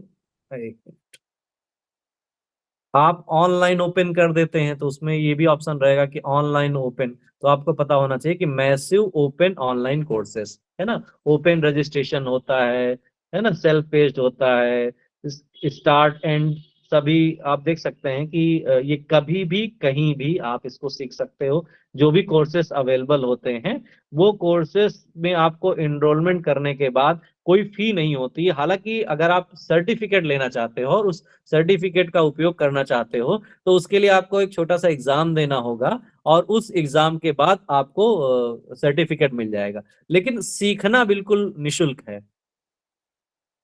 आवाज नहीं आ रही क्या? सर प्लीज कंटिन्यू प्रॉपर आवाज सर। अच्छा ठीक है। तो इसमें कह सकते हैं कि सीखना बिल्कुल निशुल्क है, लेकिन अगर आप उसका उपयोग करना चाहते हो, उस सर्टिफिकेट का उपयोग करना चाहते हो, तब आपको कहीं ना कहीं एग्जाम देना होगा। ठीक है, तो वो कर सकते हैं आप। ये OER थोड़ा हम इस पे बात कर लेते हैं, ओपन एजुकेशनल रिसोर्सेस।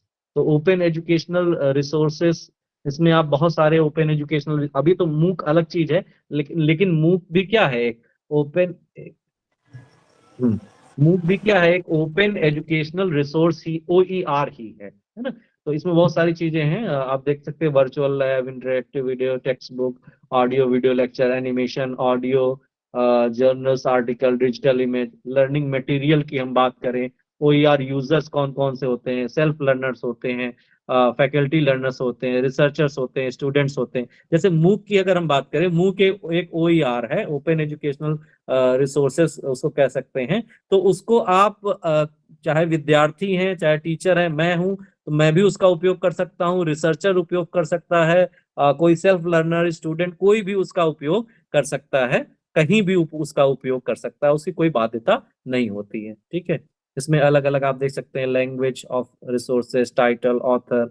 अगर OER एट्रीब्यूट की बात करें, उसके ग्रेड होते हैं, क्रिएशन डेट, डोमेन, उसका पूरा डोमेन होता है कि जिस डोमेन में वो आपको मिलेंगे, है ना। इंटेलेक्चुअल प्रॉपर्टी राइट का लाइसेंस होता है, OER, एग्जिस्टिंग OER क्या है, अगर आप OER बनाना चाहते हो तब आपको क्या प्रोसेस करना पड़ेगा। तो ये सारी बातें हैं, और इसको थोड़ा हमारा और चीजें हाँ, स्मॉल प्राइवेट ओपन कोर्सेस अभी हम बात कर रहे थे, है ना, SPOC की। तो small private online courses refer to a version of MOOC, massive online open courses used locally with on-campus student or student at a distance by paying tuition fees, है ना। तो इसमें ओपन होता है, स्मॉल, ये private होता है। कहीं कहीं आप कह सकते हैं रिस्ट्रिक्ट किया जाता है कि फैकल्टी के द्वारा या कैंपस के द्वारा, या अगर आप बाहर के हैं तो कहीं ना कहीं आपको कुछ ना कुछ फीस देनी होगी। तो ये डिफरेंस होता है मूक और स्पूक का, है ना। तो इसमें आप प्राइवेट कहीं ना कहीं कर सकते हैं इसमें। हाँ, एक मिनट। कहाँ बात कर रहे थे? हाँ, तो मूक और स्पूक में ये डिफरेंस होता है। ठीक है, तो अब हम मूक की ही बात डिटेल में कर लेते हैं। इससे रिलेटेड क्वेश्चंस कई पूछे जाते हैं, जैसे किसमें ओपन एनरोलमेंट है, कोई भी कभी भी एनरोलमेंट ले सकता है और इसमें भी पंजीकरण शुल्क नहीं पड़ता है, आपको एनरोलमेंट फीस कोई नहीं पड़ेगी। और जैसा मैंने बताया कि प्रमाण पत्र के लिए नाम मात्र का शुल्क होता है, प्रमाण पत्र के लिए आपको एग्जाम देना होगा। ठीक है, ऑनलाइन लर्निंग होगी पूरी तरह से, ऑफलाइन लर्निंग नहीं होगी, कहीं से भी आप इंटरनेट कनेक्शन के माध्यम से आप जुड़ जाएंगे। ठीक है, इसके अलावा वाइड रेंज ऑफ सब्जेक्ट, हर विषय के OER या मूक अवेलेबल हैं। आप चाहे भाषा के हों, चाहे एजुकेशन के हों, चाहे टेक्नोलॉजी के हों, साइंस के हों, सभी को के लिए बहुत स्टैंडर्ड क्वालिटी के मूक अवेलेबल होंगे। अभी हम देखेंगे कौन कौन से हैं। इंटरेक्टिव कंटेंट होता है इसमें। ठीक है, वीडियो लेक्चर, क्विज, असाइनमेंट, चर्चा, अभी हम देखेंगे। स्वयं की जब हम बात करेंगे तो हम और देखेंगे कि इसमें ग्लोबल रीच होता है। अभी हम बात कर रहे थे कि कहीं से भी कैसे भी आप पहुंच सकते हैं, चाहे इंटरनेशनल स्टूडेंट हैं वो भी पहुंच सकते हैं, वो भी टीचर्स से संवाद कर सकते हैं। इसमें एक फोरम होता है, डिस्कशन फोरम। ठीक है, डिस्कशन फोरम होता है, उसके अंतर्गत आप संवाद शिक्षकों से कर सकते हैं, है ना। या आप अगर शिक्षक हैं, आप भी अगर कुछ बनाना चाह रहे हैं, मान लिया आप मूक बनाना चाह रहे हैं, स्वयं पोर्टल पर आप जाना चाह रहे हैं एक टीचर के रूप में, है ना, तो उसमें भी अभी हम देखेंगे कि 4 क्वाड्रेंट जरूरी होते हैं। ट्यूटोरियल जरूरी होगा, फिर कंटेंट जरूरी होगा उसमें, है ना, तो वो सारी चीजें जरूरी होती हैं। उसके लिए हम आगे देखेंगे कि विविध सांस्कृतिक अनुभव इसमें आपको मिल जाएंगे। हाँ, सेल्फ पेस्ड, ये तो हम बात कर ही रहे थे, ऑनलाइन लर्निंग के लिए एक बहुत अच्छी सुविधा है कि सेल्फ पेस्ड, है ना। अब बात करते हैं प्लेटफॉर्म ऑफरिंग मूक्स, कौन कौन से प्लेटफॉर्म हैं, है ना, जो मूक्स को ऑफर करते हैं। जैसे हम बात करें स्वयं, ये बहुत बड़ा प्लेटफॉर्म है भारत का, जो कि मैसिव ओपन ऑनलाइन कोर्सेज आपको देता है। ठीक है, तो ये भारत सरकार का मंच है, इसमें बहुत सारे, अभी हम इस पे डिटेल में बात करेंगे। इसके अलावा ईडेक्स है ना, हार्वर्ड और MIT द्वारा स्थापित ईटेक्स। इसके अलावा ये है कोर्सेरा, है ना, यूडेमी है, खान एकेडमी है ना, इसमें भी स्कूल कॉलेज लेवल की शिक्षा मुफ्त होती है। मेन आपका स्वयं पोर्टल ही है। खान एकेडमी वो वाले नहीं, पटना वाली खान की एकेडमी नहीं है, ये अलग से पूरी साइट्स है, वेबसाइट्स है, जिसमें आपको बहुत सारे हर विषय वस्तु के आपके कोर्सेस मिल जाएंगे, हर विषय के कोर्सेस आपको मिल जाएंगे। ठीक है, अब हम बात करते हैं बेनिफिट्स ऑफ मूक की। ये तो हम बात कर ही चुके हैं, एक्सेसिबिलिटी, सुलभता, फ्लेक्सिबिलिटी, अफोर्डेबिलिटी। ये ऑनलाइन की बात करें, चाहे मैसिव ओपन ऑनलाइन की बात करें, उनकी अब फ्लेक्सिबिलिटी है, किफायती निशुल्क होते हैं, अधिकांश पाठ्यक्रम मुफ्त या सस्ती दरों पे होते हैं। स्किल डेवलपमेंट के भी इसमें आपको पाठ्यक्रम मिल जाएंगे, है ना, नेटवर्किंग के भी मिल जाएंगे आपको। ठीक है, अब इसमें क्या चुनौतियां होती हैं। ठीक है, छात्रों द्वारा पाठ्यक्रम को छोड़ा जाना, आप इनरोल तो कर लेते हैं शौक में, हम कह सकते हैं कि अगर आप कुछ AI को सीखना चाह रहे हैं तो बहुत सारे विद्यार्थी इनरोल तो कर लेते हैं, उसके बाद कह सकते हैं कि कोई मूर्त रूप में बताने वाला या मोटिवेट करने वाला नहीं होता। यहाँ आपको स्वयं से सीखना होता है। जब स्वयं से सीखना होता है तो उसमें बड़ी समस्या ये आती है कि अगर आपको कोई सामने से प्रेरित नहीं कर रहा है, तो आप व्यक्तिगत रूप से भी प्रेरित नहीं हो पा रहे हैं, तो वहां पर ड्रॉप आउट की समस्या आती है। जैसे जो भी विद्यार्थी यहाँ पे जुड़े हुए हैं, तो बहुत से विद्यार्थी अभी JRF क्वालिफाई करेंगे, कोई नेट क्वालिफाई करेगा, लेकिन उसका कारण क्या है कि वो इस प्रोग्राम में लगे हुए हैं, लगातार मेहनत कर रहे हैं। तो अगर उनको वो सेल्फ मोटिवेटेड है, तो वो इस चीज को गिव अप नहीं करेंगे। अगर एक बार में अटेम्प्ट में नहीं हुआ है तो दूसरे अटेम्प्ट में उसको करने का प्रयास करेंगे, है ना। तो इस प्रकार से ड्रॉप आउट की समस्या यहाँ पर हो सकती है। लिमिटेड पर्सनल इंटरेक्शन की समस्या हो सकती है ना। इंटरेक्शन का कहने का मतलब है कि टीचर जरूर इसमें स्वयं पोर्टल में जुड़े हुए होते हैं, आपको सिखाते हैं, डिस्कशन फोरम होता है, लेकिन वो डिस्कशन फोरम बड़ा इनएक्टिव होता है। वो उस तरह से आपको शिक्षकों से आप मैसेज कर दोगे, पता लगेगा कि 10 दिन तक उसमें रिप्लाई ही नहीं आया, है ना। तो बड़ा सीमित संवाद होता है यहाँ पर, आप देखेंगे। तकनीकी आवश्यकताएं होती हैं, अगर आपको इंटरनेट की जानकारी नहीं है ना, और आप उसको सही तरीके से नहीं चला पा रहे हैं, या इंटरनेट की समस्या है, या आपको नॉलेज की समस्या है, या आपके पास उपकरण ही नहीं है, आपके पास मोबाइल नहीं है, टैबलेट नहीं है, तब फिर आप कैसे टीचिंग करोगे, है ना। असेसमेंट चैलेंजेस आते हैं, मूल्यांकन, क्योंकि हमें स्व मूल्यांकन करना होता है, तो उसमें भी समस्या आती है कि हम अपना किस स्तर से मूल्यांकन करते हैं। ठीक है, इस पर हम तो मूक अच्छा है, मूक के द्वारा हम बहुत सारे कोर्सेज कर सकते हैं, इसमें स्पेशली इंडिया में स्वयं के पोर्टल के थ्रू हम बहुत सारी चीजें कर सकते हैं, ये एक डिजिटल पहल का हिस्सा है। बहुत सारी बातें हम हाँ, अब ये फुल फॉर्म आता है कि मूक का, ये स्वयं का फुल फॉर्म क्या है, तो ये है study web of active learning for young aspirant expiring minds, है ना। तो ये इसका फुल फॉर्म है स्वयं, इसको आप याद कर लेंगे, study webs of active learning for young aspiring minds. ठीक है, इसके अलावा हम बात करते हैं कि स्वयं के मुख्य फीचर्स क्या होते हैं। फ्री एक्सेस अभी हम बात कर रहे थे, पूरी तरह से कोई भी पाठ्यक्रम अगर आप लेंगे तो पूरी तरह से वो उसमें निःशुल्क होता है। मैंने भी कई कोर्सेज किए हुए हैं स्वयं पोर्टल पर। तो स्वयं पोर्टल पर आप चाहे जो भी, आप जिस भी विद्यार्थी, चाहे आप रिसर्चर हैं, चाहे आप स्टूडेंट, स्कूल स्टूडेंट हैं, आप जिस भी लेवल पे हैं, तो आप जो भी चीज, मान लिया आप आईसीटी पढ़ना चाह रहे हैं, जैसे मैंने आईसीटी का कोर्स किया, मैंने एजुकेशन सॉरी टेक्नोलॉजी का के अलावा मैंने रिसर्च पे किया था, है ना। तो आप अपनी इंटरेस्ट का जो भी पाठ्यक्रम चुनना चाह रहे हैं, तो उन पाठ्यक्रमों को आप उसमें शामिल हो सकते हैं, और वो जो आपका रजिस्ट्रेशन होगा वो बिल्कुल निःशुल्क होगा। लेकिन अगर आप सर्टिफिकेट लेना चाह रहे हैं तो आपको लास्ट में उस सारे वीकली आपको सारे कंटेंट को पढ़ना होगा, और आपको क्वेश्चंस को सॉल्व करना होगा। क्वेश्चंस वहां पे आपको भेजे जाएंगे, उन क्वेश्चंस को भी असाइनमेंट के रूप में आपको सॉल्व करना होगा, उसी के अकॉर्डिंग आपकी प्रगति चलती चली जाएगी हर हफ्ते में। या जितने भी क्रेडिट, या यहाँ पर कोर्स क्रेडिट का होता है, वो कितने क्रेडिट का, मान लिया 8 क्रेडिट का है और वो 4 महीने का है, तो वो क्रेडिट आप उसमें आप प्राप्त करते चले जाते हैं, है ना। तो पूरी तरह से फ्री होता है, लेकिन उसमें सर्टिफिकेट के लिए आपको कोर्स को पेमेंट थोड़ा बहुत करना पड़ता है, थोड़ा बहुत मतलब लगभग 750, किसी में 1000 है, किसी में अगर आप कई 2-3 कोर्सेस इकट्ठे करते हैं तब मान लिया 750 पर कोर्सेस, या 1500 में 2 हो गए या 3 हो गए, वो डिपेंड करता है कि किस प्रकार के कोर्सेस आप चूज कर रहे हैं, है ना। तो एक तो बहुत क्वालिटी कंटेंट होता है इसमें, है ना, बहुत ज्यादा क्वालिटी कंटेंट होता है, क्योंकि आईआईएम, आईआईटी, इग्नू, है ना, बहुत सारे इसमें अभी हम बात करते हैं। देखिए, इसमें अभी हम बात, चलिए हम आगे ही बात करेंगे कि इसके स्टेट 9 कोऑर्डिनेटर हैं इसमें, वो बहुत स्तरीय हैं, स्टैंडर्ड आपको प्रोवाइड करेंगे कि जिस प्रकार से प्रतिष्ठित संस्थानों के द्वारा आपको क्वालिटी कंटेंट दिया जाएगा, है ना। और इसमें आप देखेंगे कि लेक्चर्स, नोट्स, है ना, टेस्ट, असाइनमेंट, ये सब आपको मिलेगा। तो आप कहीं ना कहीं आप अपनी भी प्रगति देखते हुए चलेंगे, है ना।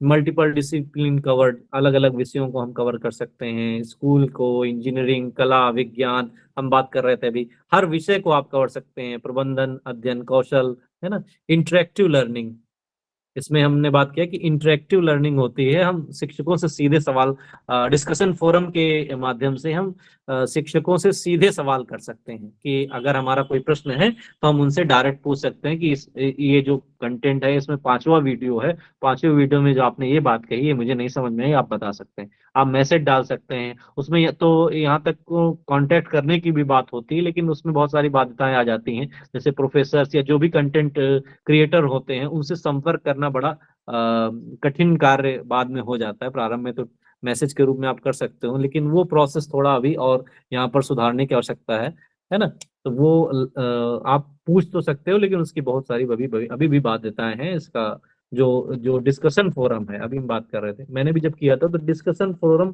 उतना एक्टिव नहीं होता है, और डिस्कशन फोरम में ज्यादातर स्टूडेंट ही एक्टिव होते हैं। तो आप स्टूडेंट से जरूर बात कर सकते हो, अगर आपको कोई समस्या है और अगले स्टूडेंट को उस कॉन्सेप्ट को वो क्लियर कर लिया है उसने, तो वो आपको बता सकता है ना। अभी हम बात कर रहे थे प्रमाण पत्र की, तो सर्टिफिकेट आप प्राप्त कर सकते हो, ठीक है।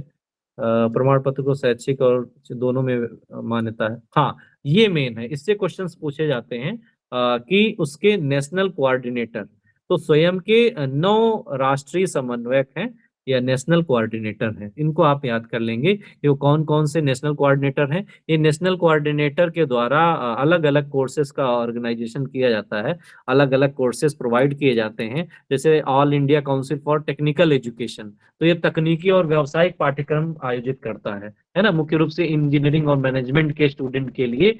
AICTE स्वयं पोर्टल पर AICTE जो कोर्सेस प्रोवाइड करता है, वो कोर्सेस केवल और केवल टेक्निकल और इंजीनियरिंग मैनेजमेंट स्टूडेंट के लिए ही वो प्रोवाइड करता है ना। तो ये 9 नेशनल कोऑर्डिनेटर हैं। AICTE है, UGC यूनिवर्सिटी ग्रांट कमीशन है ना। जब UGC है तो वो स्नातक और स्नातकोत्तर स्तर के पाठ्यक्रम यानी उच्च शिक्षा के लिए ही वो पाठ्यक्रम आपको आयोजित करता है, आपको वो पाठ्यक्रम प्रोवाइड कराता है, ठीक है।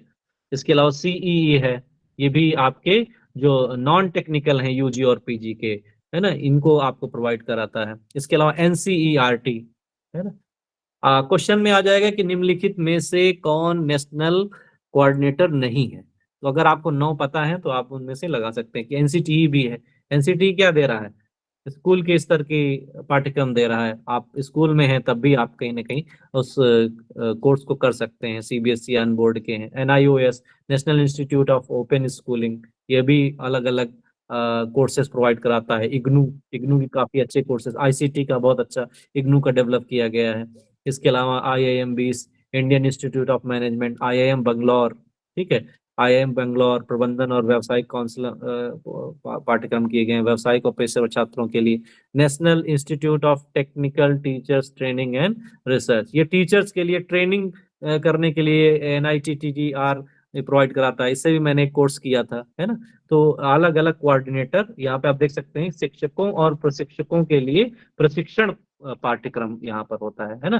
टीचर्स ट्रेनिंग, तो ये भी क्वेश्चन हो सकता है कि टीचर्स ट्रेनिंग के स्वयं कोर्स को प्रोवाइड करने वाला निम्नलिखित में से कौन सा कोऑर्डिनेटर है। तो वो क्या है, उसमें केवल ऐसे ही लिखा होगा NITTR, है ना। तो ये आपको पता होना चाहिए कि national institute of technical teachers training and research ये स्वयं पोर्टल पर शिक्षकों और प्रशिक्षकों के लिए पाठ्यक्रम उपलब्ध कराता है, ठीक है। इसके अलावा NPTEL national programme on technology enhancement learning, तो टेक्नोलॉजी पे जैसे ICT का इस पे भी आपको मिल जाएगा। तो NPTEL पे रिसर्च का भी मुझे मिला, और रिसर्च वो साइंस बैकग्राउंड में विशेष तौर पे इसमें किया जाता है। तो वो साइंस का ही था, लेकिन वो दोनों ही विषयों के लिए उपयोगी होता है, चाहे साइंस के हो चाहे आर्ट के हो। इसमें IIT और ISEs द्वारा संचालित किया जाता है। IIT मान लिया IIT अलग अलग भोपाल या अलग अलग संस्थानों के द्वारा आयोजित किया जाता है, ठीक है। तो ये आपके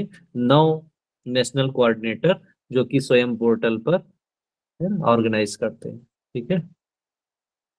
तो रोल ऑफ नेशनल कोऑर्डिनेटर क्या करते हैं? ये गुणवत्तापूर्ण पाठ्यक्रम तैयार करते हैं, छात्रों को शैक्षिक सामग्री और प्रमाण पत्र देते हैं, है ना, और छात्रों और शिक्षकों के बीच संवाद सुनिश्चित करते हैं डिस्कशन फोरम के माध्यम से, है ना। तो इसके बनाने के लिए 4 क्वाड्रेंट, है ना, यह समन्वयकों का नेटवर्क स्वयं को प्रभावी समावेशी बनाने में महत्वपूर्ण भूमिका निभाता है ना। जो ये भी जितने भी कोऑर्डिनेटर्स हैं, ये स्वयं को अधिक प्रभावशाली बनाने के लिए हमेशा प्रयास करते रहते हैं। अब यहाँ पे ये मेन पार्ट है कि 4 क्वाड्रेंट कौन से होते हैं। तो उन 4 क्वाड्रेंट में वीडियो लेक्चर पहला है, ठीक है, और दूसरा है ई कंटेंट, और तीसरा है सेल्फ असेसमेंट टेस्ट, और चौथा है डिस्कशन फोरम, है ना, चर्चा मंच। तो 4 जो इसके मुख्य आप देख सकते हैं 4 क्वाड्रेंट अप्रोच या 4 खंडी दृष्टिकोण हैं। अगर आप मान लिया टीचर हैं और आप भी मूक बनाना चाहते हैं या स्वयं पोर्टल पर आप भी कोई अपना कोर्स लॉन्च करना चाहते हैं, तो सबसे पहले आपको वीडियो लेक्चर तैयार करना होगा। जैसे अभी हम ये वीडियो लेक्चर तैयार कर रहे हैं। इसके अलावा आपको ई कंटेंट प्रोवाइड करना होगा। जो अभी हम ई कंटेंट ले रहे हैं, इसको हम ई कंटेंट के रूप में भी हम इसको आपको दे सकते हैं, उसमें अपलोड कर देंगे। मान लिया हमने वीडियो लेक्चर भी अपलोड कर दिया और फिर दूसरा ई कंटेंट भी अपलोड कर लिया, फिर हमको क्वेश्चन भी बनाने होंगे। जो हमने ये कंटेंट अपलोड किया है, वीडियो लेक्चर दिया है, इसमें जो जो चीजें हमने पढ़ाई हैं, तो उससे रिलेटेड हमको सेल्फ असेसमेंट टेस्ट के लिए हमें क्वेश्चंस बनाने होंगे। तो टेस्ट आप जब बनाएंगे तो वो वीकली बनाएंगे, है ना, कि एक सप्ताह या इतना पोर्शन कंप्लीट होने के बाद, ये यूनिट कंप्लीट होने के बाद, मान लिया आप 4 यूनिट का कोई आप कोर्स डिजाइन कर रहे हैं, तो उस 4 यूनिट के कोर्स में हर यूनिट के बाद आपको क्वेश्चन टेस्ट, कहने का मतलब सेल्फ अटेस्टमेंट असेसमेंट टेस्ट आपको देना होगा। उनमें क्वेश्चंस होंगे, उन क्वेश्चंस को विद्यार्थी सॉल्व करेंगे, और उसके बाद अगर उन क्वेश्चंस को करने में कोई समस्या आ रही है तो डिस्कशन फोरम के माध्यम से विद्यार्थी आपस में और टीचर से जुड़ेंगे और उन जो भी उनकी प्रॉब्लम्स हैं उन प्रॉब्लम को सॉल्व करेंगे, उन प्रॉब्लम को जो भी समस्या आ रही है आपस में चर्चा के माध्यम से सॉल्व करेंगे। ठीक है, तो बेनिफिट क्या है, इंक्लूसिव एजुकेशन है यहाँ पर, है ना। दूर दराज अभी बैठे हुए अन्य विद्यार्थी हैं, अलग अलग गांव में बैठे हुए हैं, इंटरनेट तक सीमित पहुंच के बावजूद शिक्षा प्राप्त करना संभव है। यानी कि इंटरनेट अगर थोड़ा बहुत भी है तो आप कह सकते हैं कि इसका यूज कर सकते हैं, है ना। फ्लेक्सिबल लर्निंग है, कभी भी कहीं भी आप सीख सकते हैं। ठीक है, स्किल डेवलपमेंट, कोई भी कोर्स आप इसमें कर सकते हैं स्किल रिलेटेड। हमने कहा कि अगर आप वीडियो रिकॉर्डिंग या वीडियो एडिटिंग करना चाहते हैं तो स्वयं पर उसका भी आपको कोर्स मिल जाएगा, है ना। अगर आप एआई पर सीखना चाह रहे हैं तो एआई पर भी आपको कोर्स मिल जाएगा, है ना। जो भी आप डाल रहे हैं उसमें आप स्वयं पोर्टल पे जाएंगे, है ना, उस स्वयं पोर्टल पे आप उसको ओपन करेंगे और क्वाड्रेंट के रूप में आप देखेंगे, है ना, तो आप जरूर कर पाएंगे। देखिए यहाँ पे ओपन, ये हाँ ये वेबसाइट है, अभी वेबसाइट पे भी ओपन करके हम दिखाते हैं। ठीक है, फ्री में अकाउंट आप बना सकते हैं अब मेल के माध्यम से, है ना। जो भी आप पाठ्यक्रम चयन करते हैं कर लेंगे आप इजीली। ठीक है, स्वयं पोर्टल एक क्रांतिकारी पहल है पेशेवर के लिए, है ना। हाँ हाँ, 1 मिनट आ रहे हैं सर, 1 मिनट रुकिएगा जरा। हाँ, क्लास क्लास क्लास चल रही, बताएं बताएं सर, क्लास कैसी क्लास चल रही है? कौन सी चल रहा है?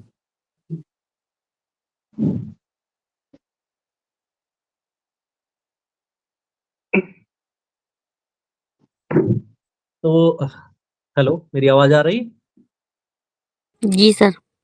हाँ, तो ये सारी चीजें आपने देखा कि स्वयं पोर्टल एक बहुत महत्वपूर्ण पोर्टल है जो आपके सीखने सिखाने की प्रक्रिया को बेहतर कर सकता है। इसके अलावा एक टॉपिक और इसमें है, स्वयं प्रभा। तो स्वयं प्रभा क्या है? स्वयं प्रभा एक तरह से 40 डिजिटल डीटीएच चैनलों का एक समूह है ना। इसमें अब 40 चैनल्स हो गए हैं, और इसमें ये बात रखना है कि कौन से उपग्रह का उपयोग करते हुए, GSAT-15।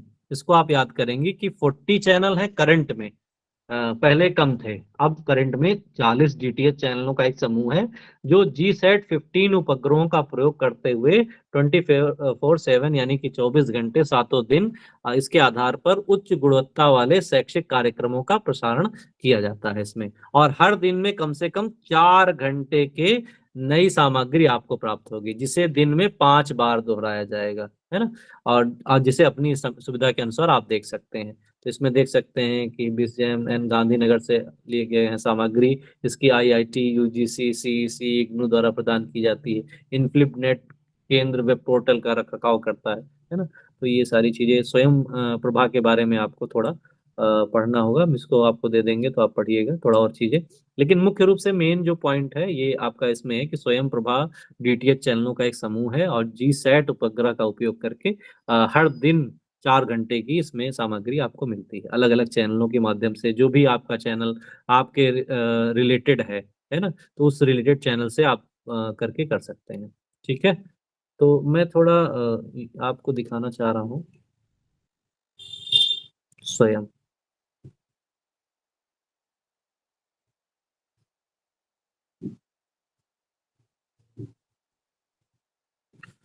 ये देखिए स्वयं पोर्टल है ना। इसमें आप साइन इन करके,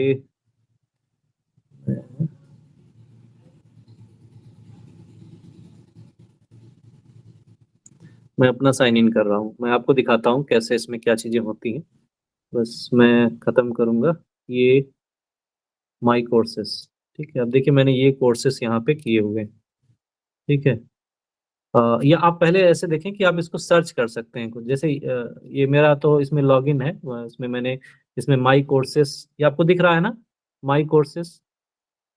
माई कोर्सेस, माई सर्टिफिकेशन, इसमें ये मेरी Yes. आईडी है। हाँ, इसमें आईडी है, इसमें आप अपने आईडी को ओपन करके कर सकते हैं। ठीक है, अब सर जैसे इसमें मैंने, आईडी कैसे बनाएंगे?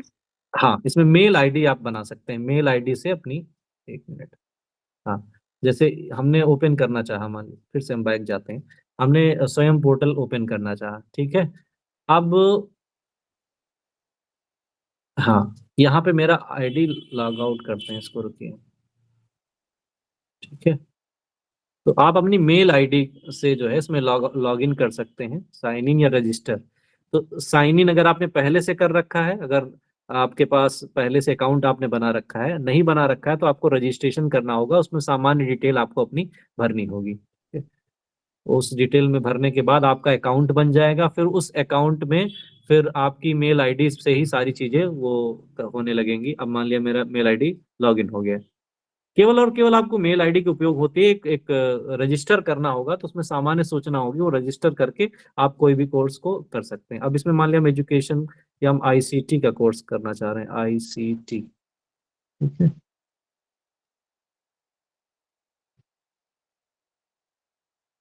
ठीक है, देखिए अब इतने सारे कोर्सेस आ गए, ICT in education, introduction to pace and ये इंटरेक्ट इंडियन पर्सपेक्टिव पीस, ये सारे इतने सारे कोर्सेस आ गए ऑप्शन में। और यहाँ पे आप फिल्टर भी लगा सकते हैं कि ये देखिए कोऑर्डिनेटर्स, देखिए इसके AICT, CEC, इग्नू, दिख रहा है ना आपको ये, IIMB, INI, yes NCERT, sir. NIOS, जी सर। NPTR, NPTEL, है ना, ये सारे कोऑर्डिनेटर हैं। किसी भी कोऑर्डिनेटर को आप चूज कर सकते हैं। मान लिया आप NCERT का चूज करते हैं, sorry we could find any result for ICT, अच्छा ICT हमने वहां पे रखा था इसलिए ये नहीं सर्च कर रहा है ना। कोई भी आप कोऑर्डिनेटर को आप उपयोग कर सकते हैं, ICT को हम ना सर्च करें, मान लिया कोई,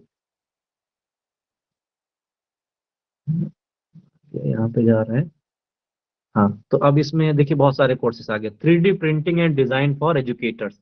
3D प्रिंटिंग, ये देखिए आप इसमें सीख सकते हैं। अभी हम बात कर रहे थे स्किल की, तो स्किल भी आप इसमें सीख सकते हैं, एनिमेशन सीख सकते हैं, study guide of brief courses on, ये आप देख सकते हैं, ये सारे कितने सारे कोर्सेस हैं, ABC ऑफ सप्लाई चेन, है ना। तो यहाँ से आप कोऑर्डिनेटर सेलेक्ट करके जिसका भी आप यूज कर रहे हैं, NCERT का, NITTR का, NPTEL का काफी अच्छा आप मिलेगा, IIMs का कोर्सेस मिलेंगे आपको। बैठ जाते हैं एक मिनट। हाँ, तो ये आप देख सकते हैं कि कोर्स मोड देख सकते हैं, सेल्फ पेस्ड, रेगुलर, ये इसमें देख सकते हैं कि 4 वीक्स का, 6 वीक्स का, ये क्रेडिट के आधारित होता है, 8 वीक्स का, 10 वीक्स का, है ना। एग्जाम डेट, एग्जाम के आधार पर किस कब आप करना चाह रहे हैं। अब अगला, अभी दिसंबर वाला चल रहा था, अब इसके बाद मार्च से स्टार्ट होंगे, है ना। तो मार्च, जैसे इसमें देखिए लिखा ना अपकमिंग, इनरोलमेंट ओपन, तो इस समय कोर्सेस ओपन है। अगर आप किसी कोर्स में इनरोलमेंट करना चाह रहे हो तो ये देखिए एनरोलमेंट ओपन यहाँ पे लिखा हुआ, आप एनरोलमेंट कर सकते हो। मान लिया इसको हम ओपन करते हैं, देखिए इस कोर्स को हम करना चाह रहे हैं, हम इसको ओपन कर रहे हैं, चलिए, ठीक है। अब देखिए यहाँ पे आ गया है कि ज्वाइन, ज्वाइन का ऑप्शन आ गया, आप ज्वाइन कर लीजिए, है ना। अब आपको ये आपका प्रोफाइल है, जैसे मान लिया ये मेरा पहले से प्रोफाइल है, तो ये हम प्रोफाइल करेंगे, फिर अपडेट करके update profile and join courses, जैसे हम ज्वाइन कोर्सेज पे कर देंगे, हमारा इस कोर्सेज में हम ज्वाइन कर लेंगे। अब पहले से देखिए इसमें लर्नर इनरोल्ड हैं, 1027 लर्नर इसमें इनरोल्ड हैं। अब मैं अपना दिखाता हूँ कि ये मेरा माई कोर्सेज, तो इसमें आप कोई भी कोर्सेज कर सकते हैं। मान लिया मेरा कंप्लीटेड कोर्सेज, देखिए academic and research report writing मैंने एक कोर्स किया हुआ था, ICT in teacher and learning का मैंने कोर्स किया हुआ है, ICT इन एजुकेशन का किया हुआ है, रिसर्च एथिक्स का किया हुआ है ना। तो ये सारे कोर्सेज मैंने किए हुए हैं। अब इसमें माई सर्टिफिकेशन आप देख सकते हैं, सर्टिफिकेट भी आपको मिल जाएगा, academic and research report writing, ICT in teaching learning ethics education concept, है ना। ICT academic research report writing, दो केस में नहीं है, ICT इन टीचिंग एकेडमिक, इसको डाउनलोड कर सकते हैं आप, डाउनलोड करके आप सर्टिफिकेट देखिए, ये सर्टिफिकेट आ गया, ठीक है। तो ये स्वयं पोर्टल का मेरा सर्टिफिकेट आ गया कि 79% के साथ मैंने इसमें क्वालिफाई किया है, हुआ है ना, 2 क्रेडिट का है हमारा ये, ठीक है। तो ये कोर्सेस ऐसे आप सर्टिफिकेट ले सकते हैं, ICT लर्निंग का, ये हमारा 93% के साथ मैंने इसको क्वालिफाई किया हुआ है, ये मेरा, ठीक है। इसके अलावा दो कोर्सेस और कहाँ चले गए भाई, वो ICT कंप्लीटेड, दो कोर्सेस रिसर्च के कोर्स, हाँ ये देखिए रिसर्च के कोर्स, इसको मैं आपको दिखाना चाह रहा हूँ। ये देखिए एक मिनट, इफ ऑलरेडी रजिस्टर्ड, ये इसका कहाँ सेट कंप्लीटेड माई सर्टिफिकेट, ठीक है। अच्छा सर्टिफिकेट में नहीं आ रहा है वो, चलिए। तो कुल मिला के आप समझ पा रहे हैं कि यहाँ पे आपके कोर्सेज जो भी, अच्छा एक चीज और, अगर आपका कोई कोर्स कंप्लीट है तो उस कोर्स को कभी भी आप जा करके फिर से देख सकते हो, है ना। ये देखिए मान लिया हम इसको फिर से पढ़ना चाह रहे हैं, तो हमारे पास कंटेंट पहले से अवेलेबल होगा, वो हमें भले वीडियो ना मिले लेकिन ये कंटेंट आपको हमेशा मिल जाएगा। जैसे ये, ठीक है, एजुकेशन, हाँ अब ये देखिए लेक्चर भी शायद है क्या इसमें, देखते हैं। ये देखिए PDF है, इसको भी जैसे हमने इसको कर रखा है ICT इनेबल लर्निंग, अब आप इसको डाउनलोड अगेन कर रहे हैं, तो ये देखिए ये ICT का बहुत शानदार कोर्सेस है। कई टॉपिक मैंने इससे भी लिए हैं जो हम पढ़ा रहे थे, इससे बात कर रहे थे, तो ये मैंने मान लिया किया, तो इसमें ये कंटेंट है। अब देखिए कुछ पोर्शन मैंने इससे भी लिया, teacher centred versus learner centred process, इसमें आप देख सकते हैं, है ना। ये देखिए characteristics of teacher centred learning process, है ना। बहुत रिच कंटेंट होगा, आप इसका हमेशा यूज कर पाएंगे टीचिंग में, बहुत शानदार क्लासरूम आपको इसमें मिलेगा, है ना। बहुत स्टैंडर्ड वे में आपको मिलेगा, कोई भी कभी भी आप कुछ भी, emerging trend of ICT enable teaching, ठीक है। इसको मान लिया हम ओपन कर रहे हैं, तो ये हमने डाउनलोड कर लिया, ये सब चीजें हैं, ठीक है। तो बेटा बहुत ये देखिए teaching learning technologies, teacher directed learning, learner directed learning, smart classroom for content delivery, बहुत अच्छा मटेरियल है, आप इसको पढ़ेंगे। ये देखिए स्मार्ट क्लासरूम में क्या क्या चीजें होती हैं, ये सारी चीजें आप, LCD प्रोजेक्टर, अब देखिए ओपेक कैमरा क्या होता है ना। ये देखिए, ये इसको आप देखिए ट्रेंड ऑफ ICT, हाँ इसको मैं दिखाना चाह रहा था, बहुत अच्छा इसमें आप देखिए कि OER, है ना, video and interactive E video tutorial, virtual lab, virtual and augmented reality, है ना। वर्चुअल लैब क्या होती है जानते हैं? चलिए टाइम हो रहा है, हाँ वर्चुअल लैब में हम जो भी हम लैब में काम करते हैं भौतिक रूप में, वही काम हम वर्चुअली करते हैं, है ना। वर्चुअल एंड ऑगमेंटेड रियलिटी क्या होगा, आपने देखा होगा गेम्स के माध्यम से हम जब गेम खेलते हैं बहुत सारे वर्चुअल वाले, जो उसमें हम देखेंगे आंख में वो लगा लेते हैं और हमें लगता है कि बिल्कुल हम वहीं उसी पोजीशन पे पहुंच गए हैं, और रियल वे में हमको समझ में आता है, बस। ठीक है, तो रियल वे में हम चीजों को लर्निंग करते हैं, ठीक है। हाँ बस खत्म कर रहे हैं, तो ये आप समझ गए, मैं रियल वे में दिखाना चाह रहा था कि स्वयं पोर्टल क्या है। इसमें आप बहुत अच्छे कोर्सेस हैं, आप जरूर करिएगा, है ना। जब भी आप जो है, अगर आप कोई इंस्टीट्यूशन से नहीं जुड़े हैं तो बैठ करके आप इसमें सर्च करिए स्वयं पोर्टल के कोर्सेस, और कुछ नहीं सीखना प्रारंभ करिए, जरूर आप कहीं ना कहीं बेहतर ढंग से सीखेंगे, ठीक है। तो अभी हमें और बातें करनी थी, मैंने काफ़ी सारी चीज़ें, फैक्टर्स अफेक्टिंग, बहुत बड़ा, ठीक है, टीचिंग एप्टीट्यूड, टीचर से related, student related, learner reported, बहुत सारी चीज़ें हैं, इन पे हम चलिए जो भी हम बात कर पाए हैं उतना हमने प्रयास किया है, और इसके बाद हम आगे थोड़ा और अगर समय मिलेगा तो जरूर हम इस पे भी हम बात कर लेंगे, फैक्टर अफेक्टिंग टीचर रिलेटेड जो हमारी चीज़ें होती है उससे हम बात करने वाले हैं। तो मुझे लगता है कि अब समय भी काफी हो गया है, अब हम, हम्म,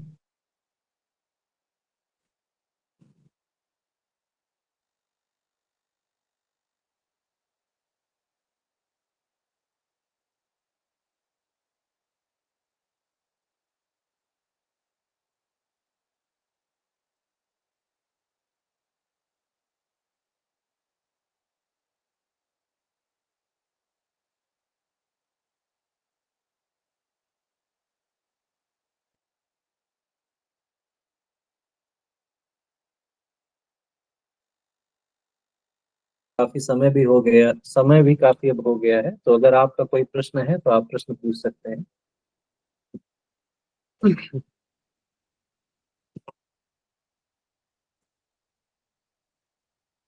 हाँ कोई किसी का कोई प्रश्न है?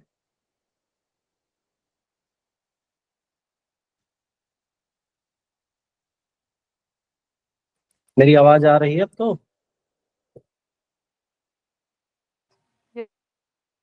हाँ, अगर किसी का कोई प्रश्न है तो आप पूछ सकते हैं।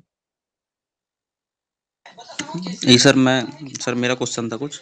जी बताएं। और सर मैं ये कह रहा था, आज अपन ने सर स्वयं को पढ़ लिया सर, आज नेक्स्ट लेक्चर में सर स्वयं प्रभा के बारे में और सर जो भी रिलेटेड है इसके बारे में, और स्वयं सर जो प्रभा भी भी देखो बेटा, स्वयं प्रभा भी हमने बता दिया ना कि डीटीएच चैनल्स का समूह है ना। ये 40 चैनल्स हैं और उन 40 चैनल्स का उपयोग आप अपने अध्ययन में कर सकते हैं। अलग अलग चैनल अलग अलग ऑडियंस के लिए होता है। आपको जो भी अध्ययन करना है, आप जो भी टॉपिक करना चाह रहे हैं, है ना, उस टॉपिक का या उस विषय का अलग चैनल आपको मिलेगा। ठीक है, और कुछ नहीं है, ये 40 चैनल का एक समूह है। तो आप अपने अकॉर्डिंग उस चैनल को ओपन करेंगे डीटीएच वे में, ऑनलाइन भी चलता है, तो उसको आप अपने अध्ययन कर सकते हैं। हमेशा 4 घंटे डेली आता है ना, वो 5 बार रिपीट हो करके अपने अनुसार जब भी आप चाहें उसको अध्ययन कर सकते हैं। उसको बहुत डिटेल में पढ़ने की जरूरत नहीं है, लेकिन इतना जो हमने बताया कि 40 चैनल, 4 घंटे और 15 जो उपग्रह का उसका। सर मुझे ये पूछना था, जैसे दूरदर्शन पे कुछ चैनल आते थे तो हम्म। उनमें टीचिंग के रिलेटेड ही होते थे, तो वो भी स्वयं के द्वारा ही, स्वयं प्रभा के द्वारा ही थे सर? जैसे उसमें दूरदर्शन में इग्नू के प्रोग्राम काफी आते थे, है ना, तो वो जी। भी एक एजुकेशनल इनिशिएटिव्स थे कि हम शैक्षिक रूप से हम इन डीटीएच का उपयोग करते हुए, दूरदर्शन चैनल का उपयोग करते हुए कैसे शैक्षिक प्रोग्राम सभी विद्यार्थियों तक पहुंचाएं, है ना।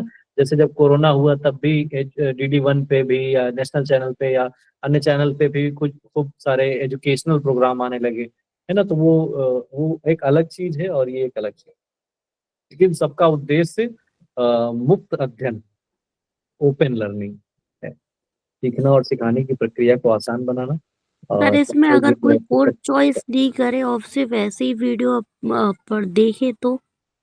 बहुत अच्छा, आपका क्वेश्चन बहुत अच्छा है कि अगर आप बस ज्वाइन कर लें, उसकी कोई फीस नहीं होगी। जैसे अभी हम दिखा रहे थे, इसमें एक मैंने शायद दिखाया नहीं, उसमें एक दो कोर्सेस ऐसे हैं जो मैंने ज्वाइन तो कर लिया, है ना, उसके बाद मैं उसको करता रहा, मैंने उसको सर्टिफिकेशन नहीं लिया, है ना। आप ज्वाइन कर लिए, फ्री है। ज्वाइन करने के बाद आपको सर्टिफिकेट नहीं चाहिए, बस आप ज्ञान प्राप्त करना चाह रहे हैं, आपको सर्टिफिकेट नहीं चाहिए, आपको नॉलेज मिल गया, वो पर्याप्त है। आप बीच में भी छोड़ सकते हो, है ना। आप मान लिया हर हफ्ते आ रहा, 12 हफ्ते का आपने ज्वाइन कर लिया, उसके बाद 3 हफ्ते बाद हाँ आप नहीं कर पा रहे हो तो छोड़ जी दीजिए सर, बीच में। इसलिए बोल रही हूँ कि तो 9th क्लास का सिलेबस है जैसे एनसीईआरटी का, तो किसी हम्म, बच्चे को कंटेंट प्रोवाइड करवा दें लेकिन उसका सर्टिफिकेट ना ले, ये इसलिए। कोई कोई दिक्कत नहीं, आप ओपन रूप में सीख सकते हैं, सीखना महत्वपूर्ण है ना, तो वो सीख सकते हैं। जी सर, थैंक यू। तो चलिए, मुझे लगता है काफी टाइम हो चुका है, तो आप लोगों ने इतने धैर्य के साथ सर एक minute sir, good evening sir. Sir ji Swati good ji evening. Side sir एक क्वेरी थी, एक रिक्वेस्ट थी बल्कि सर, जो पिछली 2 क्लासेस थी सर आपकी तो रिकॉर्डेड मोड पर है, आपने कहा है मिल जाएगी।